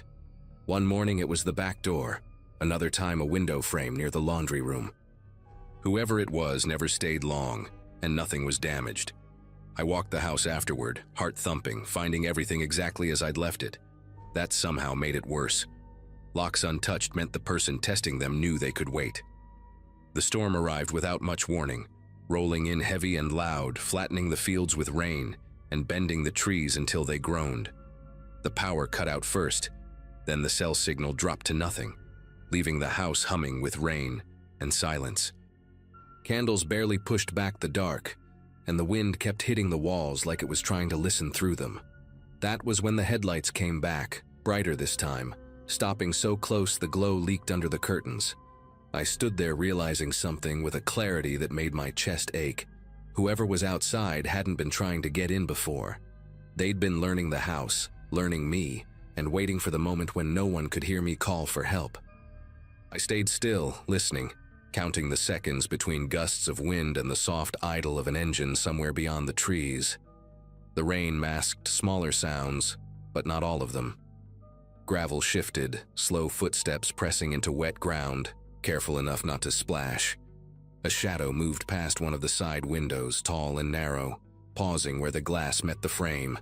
There was no rush in the movement, no panic. Felt practiced, like someone following steps they'd rehearsed in their head many times. I backed away from the window, keeping to the darker part of the room, trying to control my breathing as the house creaked around me. The first real contact came at the back door. Not a knock, not a bang, just the gentle turn of the handle testing the resistance. Metal whispered against metal. It stopped, then tried again, slower, as if whoever was outside wanted to feel exactly how much pressure it took. I moved through the hallway on bare feet, each board threatening to betray me with noise. The flashlight in my hand shook enough that the beam bounced along the walls. When I reached the kitchen, the handle stopped moving, replaced by a long, thoughtful silence. I imagined someone standing there in the rain, hand resting on the door, deciding what came next. Minutes stretched until time lost its shape. The storm howled, thunder rolling so close it rattled the cabinets. Then the testing began again, this time at a window near the living room. Fingers brushed the glass, slow and deliberate, tracing the edge like they were memorizing it. I crouched behind the couch, phone useless in my hand, and realized how completely cut off I was.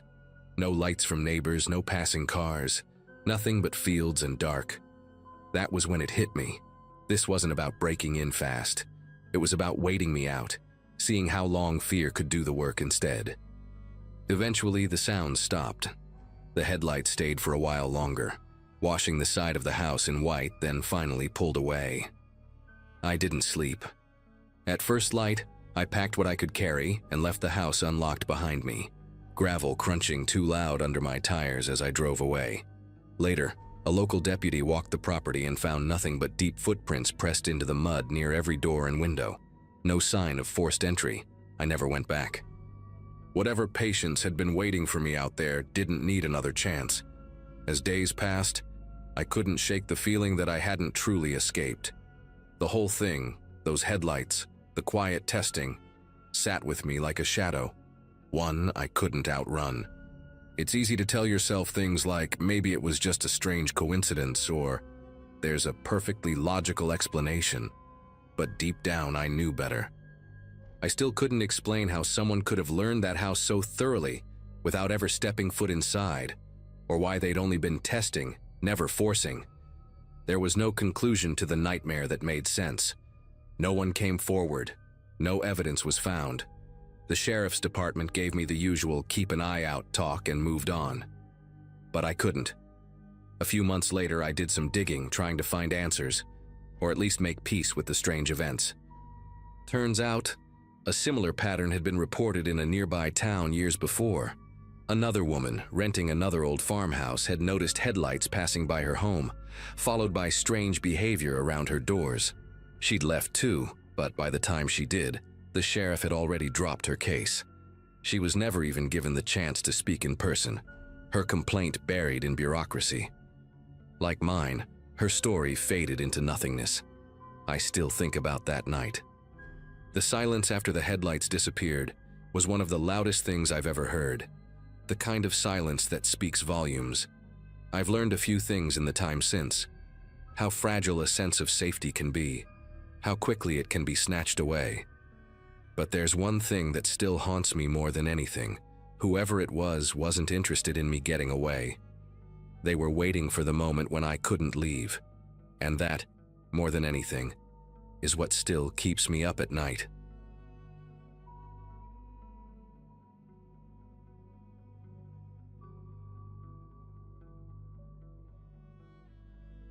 Posting this here feels strange, but the memory still sits heavy with me, and maybe someone out there will recognize pieces of it. At the time, my life was simple and a little worn around the edges, the kind of phase where quiet feels like a solution to everything. I had just bought a neglected rural farm through a county auction, drawn in by the low price and the promise of isolation. The listing described it as vacant for years, a forgotten patch of land with a farmhouse and an old barn leaning into the wind. I imagined slow mornings, manual work, and the kind of silence you can't buy in town. Friends thought it was impulsive, but impulsive felt better than stagnant. The drive out there was long and empty, gravel roads stretching farther than expected.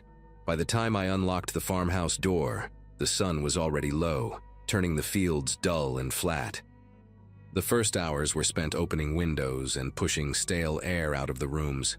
Dust coated every surface, but not in the uniform way abandoned places usually collect it. Inside a bedroom closet, shirts still hung on mismatched hangers, sleeves stiff but not decayed. In the kitchen, canned food lined a shelf, labels faded but intact, some arranged with a care that didn't match abandonment. A notebook sat on the table, pages filled with cramped handwriting, dates from only a few months earlier. That detail caught my attention more than anything else, because the auction paperwork claimed no one had lived there in years. I walked room to room, noticing small things that felt paused rather than left behind. A chair angled toward a window, a pair of work boots by the door, a half-used bar of soap. None of it fit the story I had been sold. As evening settled in, the property took on a different tone. Sounds carried farther than expected, each creak of wood snapping sharp in the open air. While unloading tools from my truck, a dull thud echoed from the barn, deep and hollow. It wasn't the wind, and it wasn't an animal scramble either. It sounded deliberate, like weight shifting. I stood still, listening, counting my breaths without meaning to. The barn doors were shut, chained the way I'd left them earlier. When I walked closer, the smell of hay and damp earth grew stronger, and the noise stopped completely.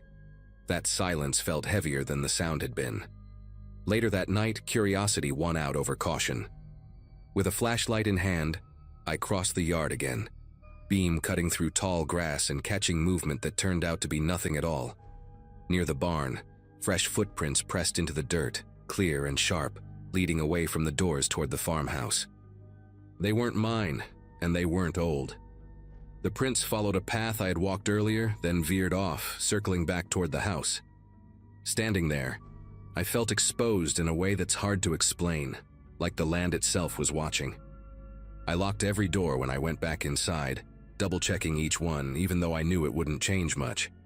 Sleep came in fragments, broken by the sense that the house wasn't as empty as it claimed to be. Morning light didn't bring the relief I expected. The house looked ordinary again, almost harmless, but the details from the night before refused to fade. Over coffee made with bottled water, I went through the notebook I'd found, reading the entries slowly. The writing jumped between mundane notes about chores and sharper comments about noises, doors left open, and shadows near the tree line. One page mentioned someone entering the barn repeatedly, always after dark, always leaving no trace by morning. That conflicted with the official records I'd reviewed before buying the place, so I drove into the nearest town to ask questions. The county office was small, quiet, and smelled faintly of old paper. When I mentioned the farm, the clerk paused longer than necessary before answering. According to public records, the previous owners had left abruptly, citing safety concerns that never made it into formal complaints. No police reports, no inspections, no follow-up visits. It was treated like a quiet relocation, the kind rural families make without explanation. An older man waiting behind me leaned in and said he remembered lights moving across that land late at night, long after it was supposed to be empty. He shrugged it off as trespassers or kids looking for trouble, but his voice lacked conviction. Driving back, I noticed tire tracks near the fence line that hadn't been there the day before. They stopped short of the road as if someone preferred not to be seen coming or going. By the time I reached the house, the sense of being observed had returned. That afternoon, I focused on clearing brush around the barn, trying to ground myself in physical work. Inside, the air felt warmer than it should have, carrying a faint smell of sweat and old fabric. In a corner stall, I found a blanket folded neatly, still holding the shape of recent use. There were food wrappers tucked behind a beam, The kind you'd eat in a hurry, trying not to make noise. None of it belonged to me, and none of it looked old enough to match an abandoned property. As the sun dipped again, the same sounds returned, footsteps shifting above the hayloft. I called out, my voice echoing uselessly against wood and metal, and the movement stopped immediately. Night fell faster than I wanted it to. From the farmhouse window, I saw a light flicker in the barn, faint but unmistakable. This time I didn't approach blindly. I grabbed my truck keys and headlights swept the yard as I drove closer, flooding the space with harsh white beams. The barn stood open, doors wide, chain cut clean through. No one was inside, but the footprints were there again, leading straight back toward the house. I didn't stay to search further. I left the property before midnight, drove until my hands steadied on the wheel, and didn't return until days later with help. The farm was sold again soon after, quietly, and I never learned who had been living there, or why they stopped the moment I showed up. Returning to the property days later felt different, like crossing into a place that no longer wanted me there. I brought a friend with me, someone practical who didn't scare easily, and we walked the land in daylight. The farmhouse looked unchanged, but the barn told another story. Inside, the blanket was gone, the wrappers vanished, and the loft was swept clean as if someone had taken care to erase themselves. Even the footprints had been smoothed out, dirt dragged flat with something heavy. My friend tried to laugh it off, suggested squatters who got nervous once the place sold. The explanation sounded thin even as he said it. Nothing about the cleanup felt rushed or careless. We spent hours checking every structure, every shed, every line of fence. Near the far edge of the property, hidden behind tall weeds, we found a narrow footpath leading into the woods. It wasn't marked on any map, worn down just enough to suggest repeated use. Along the trail were small signs of life: a crushed soda can, a scrap of fabric snagged on a branch, boot marks half filled with dirt. Whoever used it knew how to move without leaving much behind. Standing there, I realized how easy it would be to watch the house from that spot, to wait until lights went out. The isolation I had wanted suddenly felt like exposure instead. That night I stayed in a motel in town instead of the farmhouse. Sleep came easier there, but my thoughts kept circling back to the notebook and those recent dates. The idea that someone had been living alongside the myth of abandonment unsettled me more than any noise. It wasn't a ghost story or some dramatic confrontation. It was quieter than that. Someone had been there, close enough to hear footsteps, close enough to know routines, and careful enough to vanish when attention arrived. The county never followed up, and no one seemed interested in reopening the past. Silence, I learned, can be a form of protection in small places. In the end, I made a practical choice.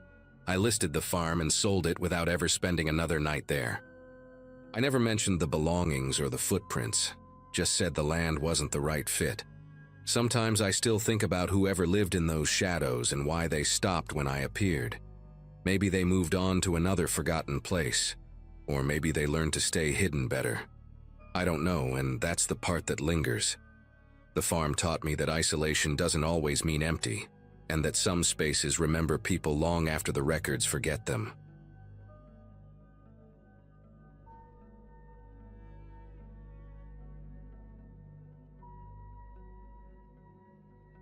Moving into that house marked the start of a quieter chapter of my life, or at least that's what I believed at the time. I had just inherited a small place tucked far from any city, surrounded by fields that rolled on longer than my patience for traffic ever had. My days back then were simple: remote work in the mornings, unpacking boxes in the afternoons, and long walks at dusk to clear my head. The town itself looked like something preserved on purpose. One main road, a few aging storefronts, and houses spaced just far enough apart to feel private. I told people online I was craving isolation, but the truth was I needed distance from everything that had piled up behind me. The house wasn't special: creaky floors, outdated cabinets, a porch that leaned slightly to the left. Still, it felt like a reset button I desperately wanted to press. The locals made a point of introducing themselves within my first few days. Always polite, always brief.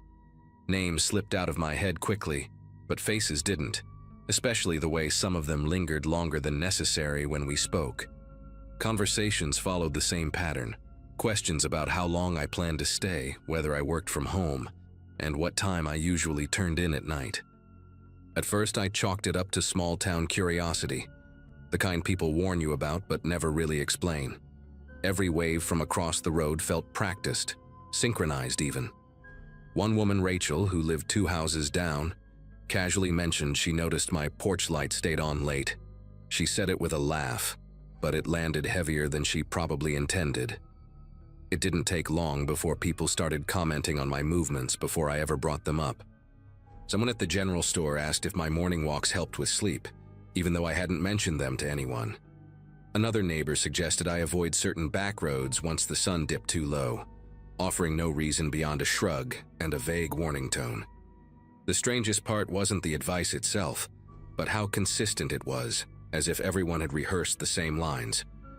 Each evening, I caught glimpses of figures lingering near fences or parked trucks that hadn't been there moments before. Curtains across the street shifted whenever my front door opened. I started varying my routine without telling anyone, just to see if the comments would stop. They didn't. The first real crack in my sense of safety came quietly, almost easy to miss.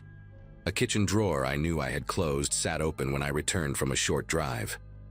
Nothing was missing, nothing broken, and the locks were exactly as I'd left them. Over the next few days, it kept happening.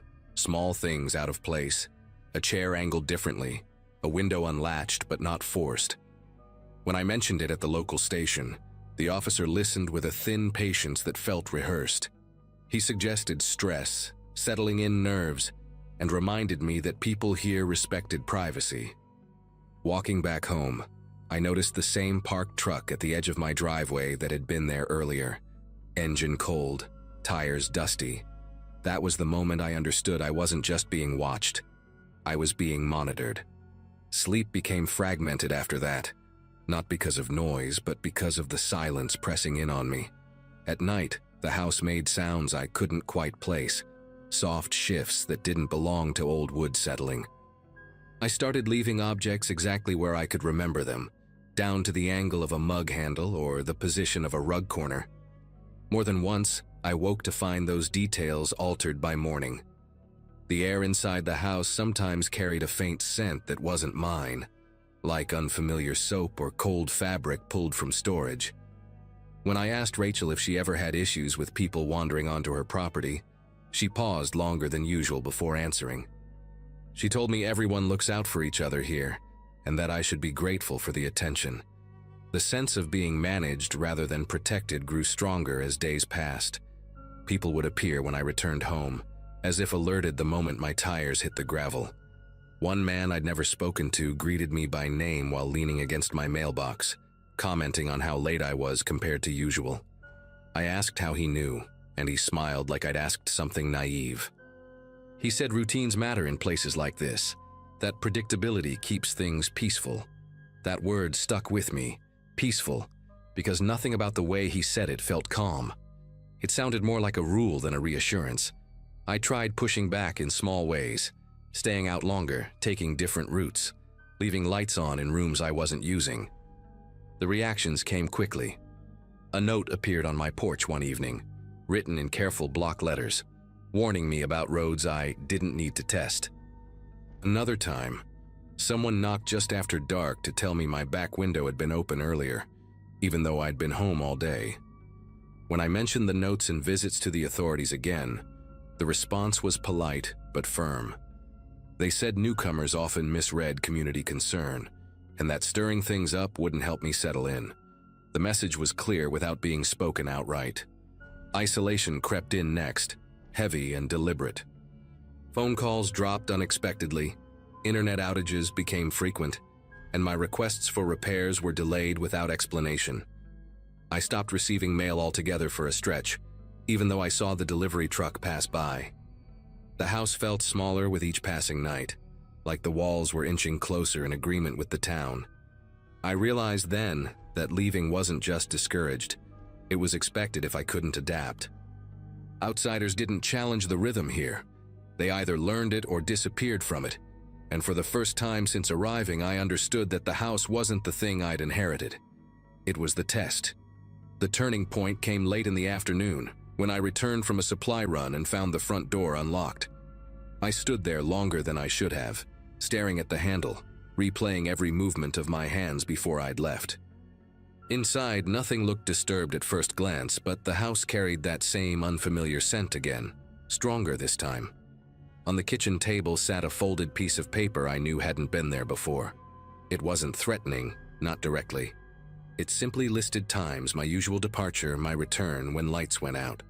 At the bottom, one sentence was written smaller than the rest, reminding me that life runs smoother when everyone agrees on the order of things. I didn't bother calling the authorities again.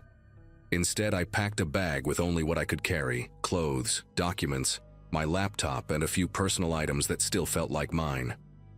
As dusk settled in, cars passed my house slower than usual, headlights lingering on the windows.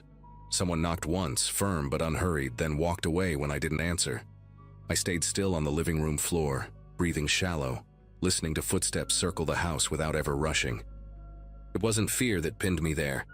It was clarity. This place wasn't dangerous in the way people expect. It was organized, and I wasn't part of the system. When night fully set in, I slipped out through the back, walking across the fields instead of using the driveway. The land dipped and rose in uneven waves, my shoes soaking through with dew. Behind me, I could hear distant engines starting, doors closing, but no one shouted or chased. They didn't need to. By the time I reached the main road, my legs burned and my phone had no signal, but the silence finally felt empty instead of watched. I flagged down a passing truck hours later and didn't explain much, only that I needed a ride far away. The driver didn't ask questions, he didn't need to. I never went back for the rest of my things. Weeks later, I received a single forwarded envelope at a temporary address, containing the house keys and a short note thanking me for understanding how things work there. No return address, no signature. I sold the property without setting foot on it again, accepted a price far lower than it was worth, and considered it a fair trade. Sometimes I still catch myself tracking routines out of habit, checking windows twice, listening too closely. I don't talk about that town out loud, but I know this much for sure.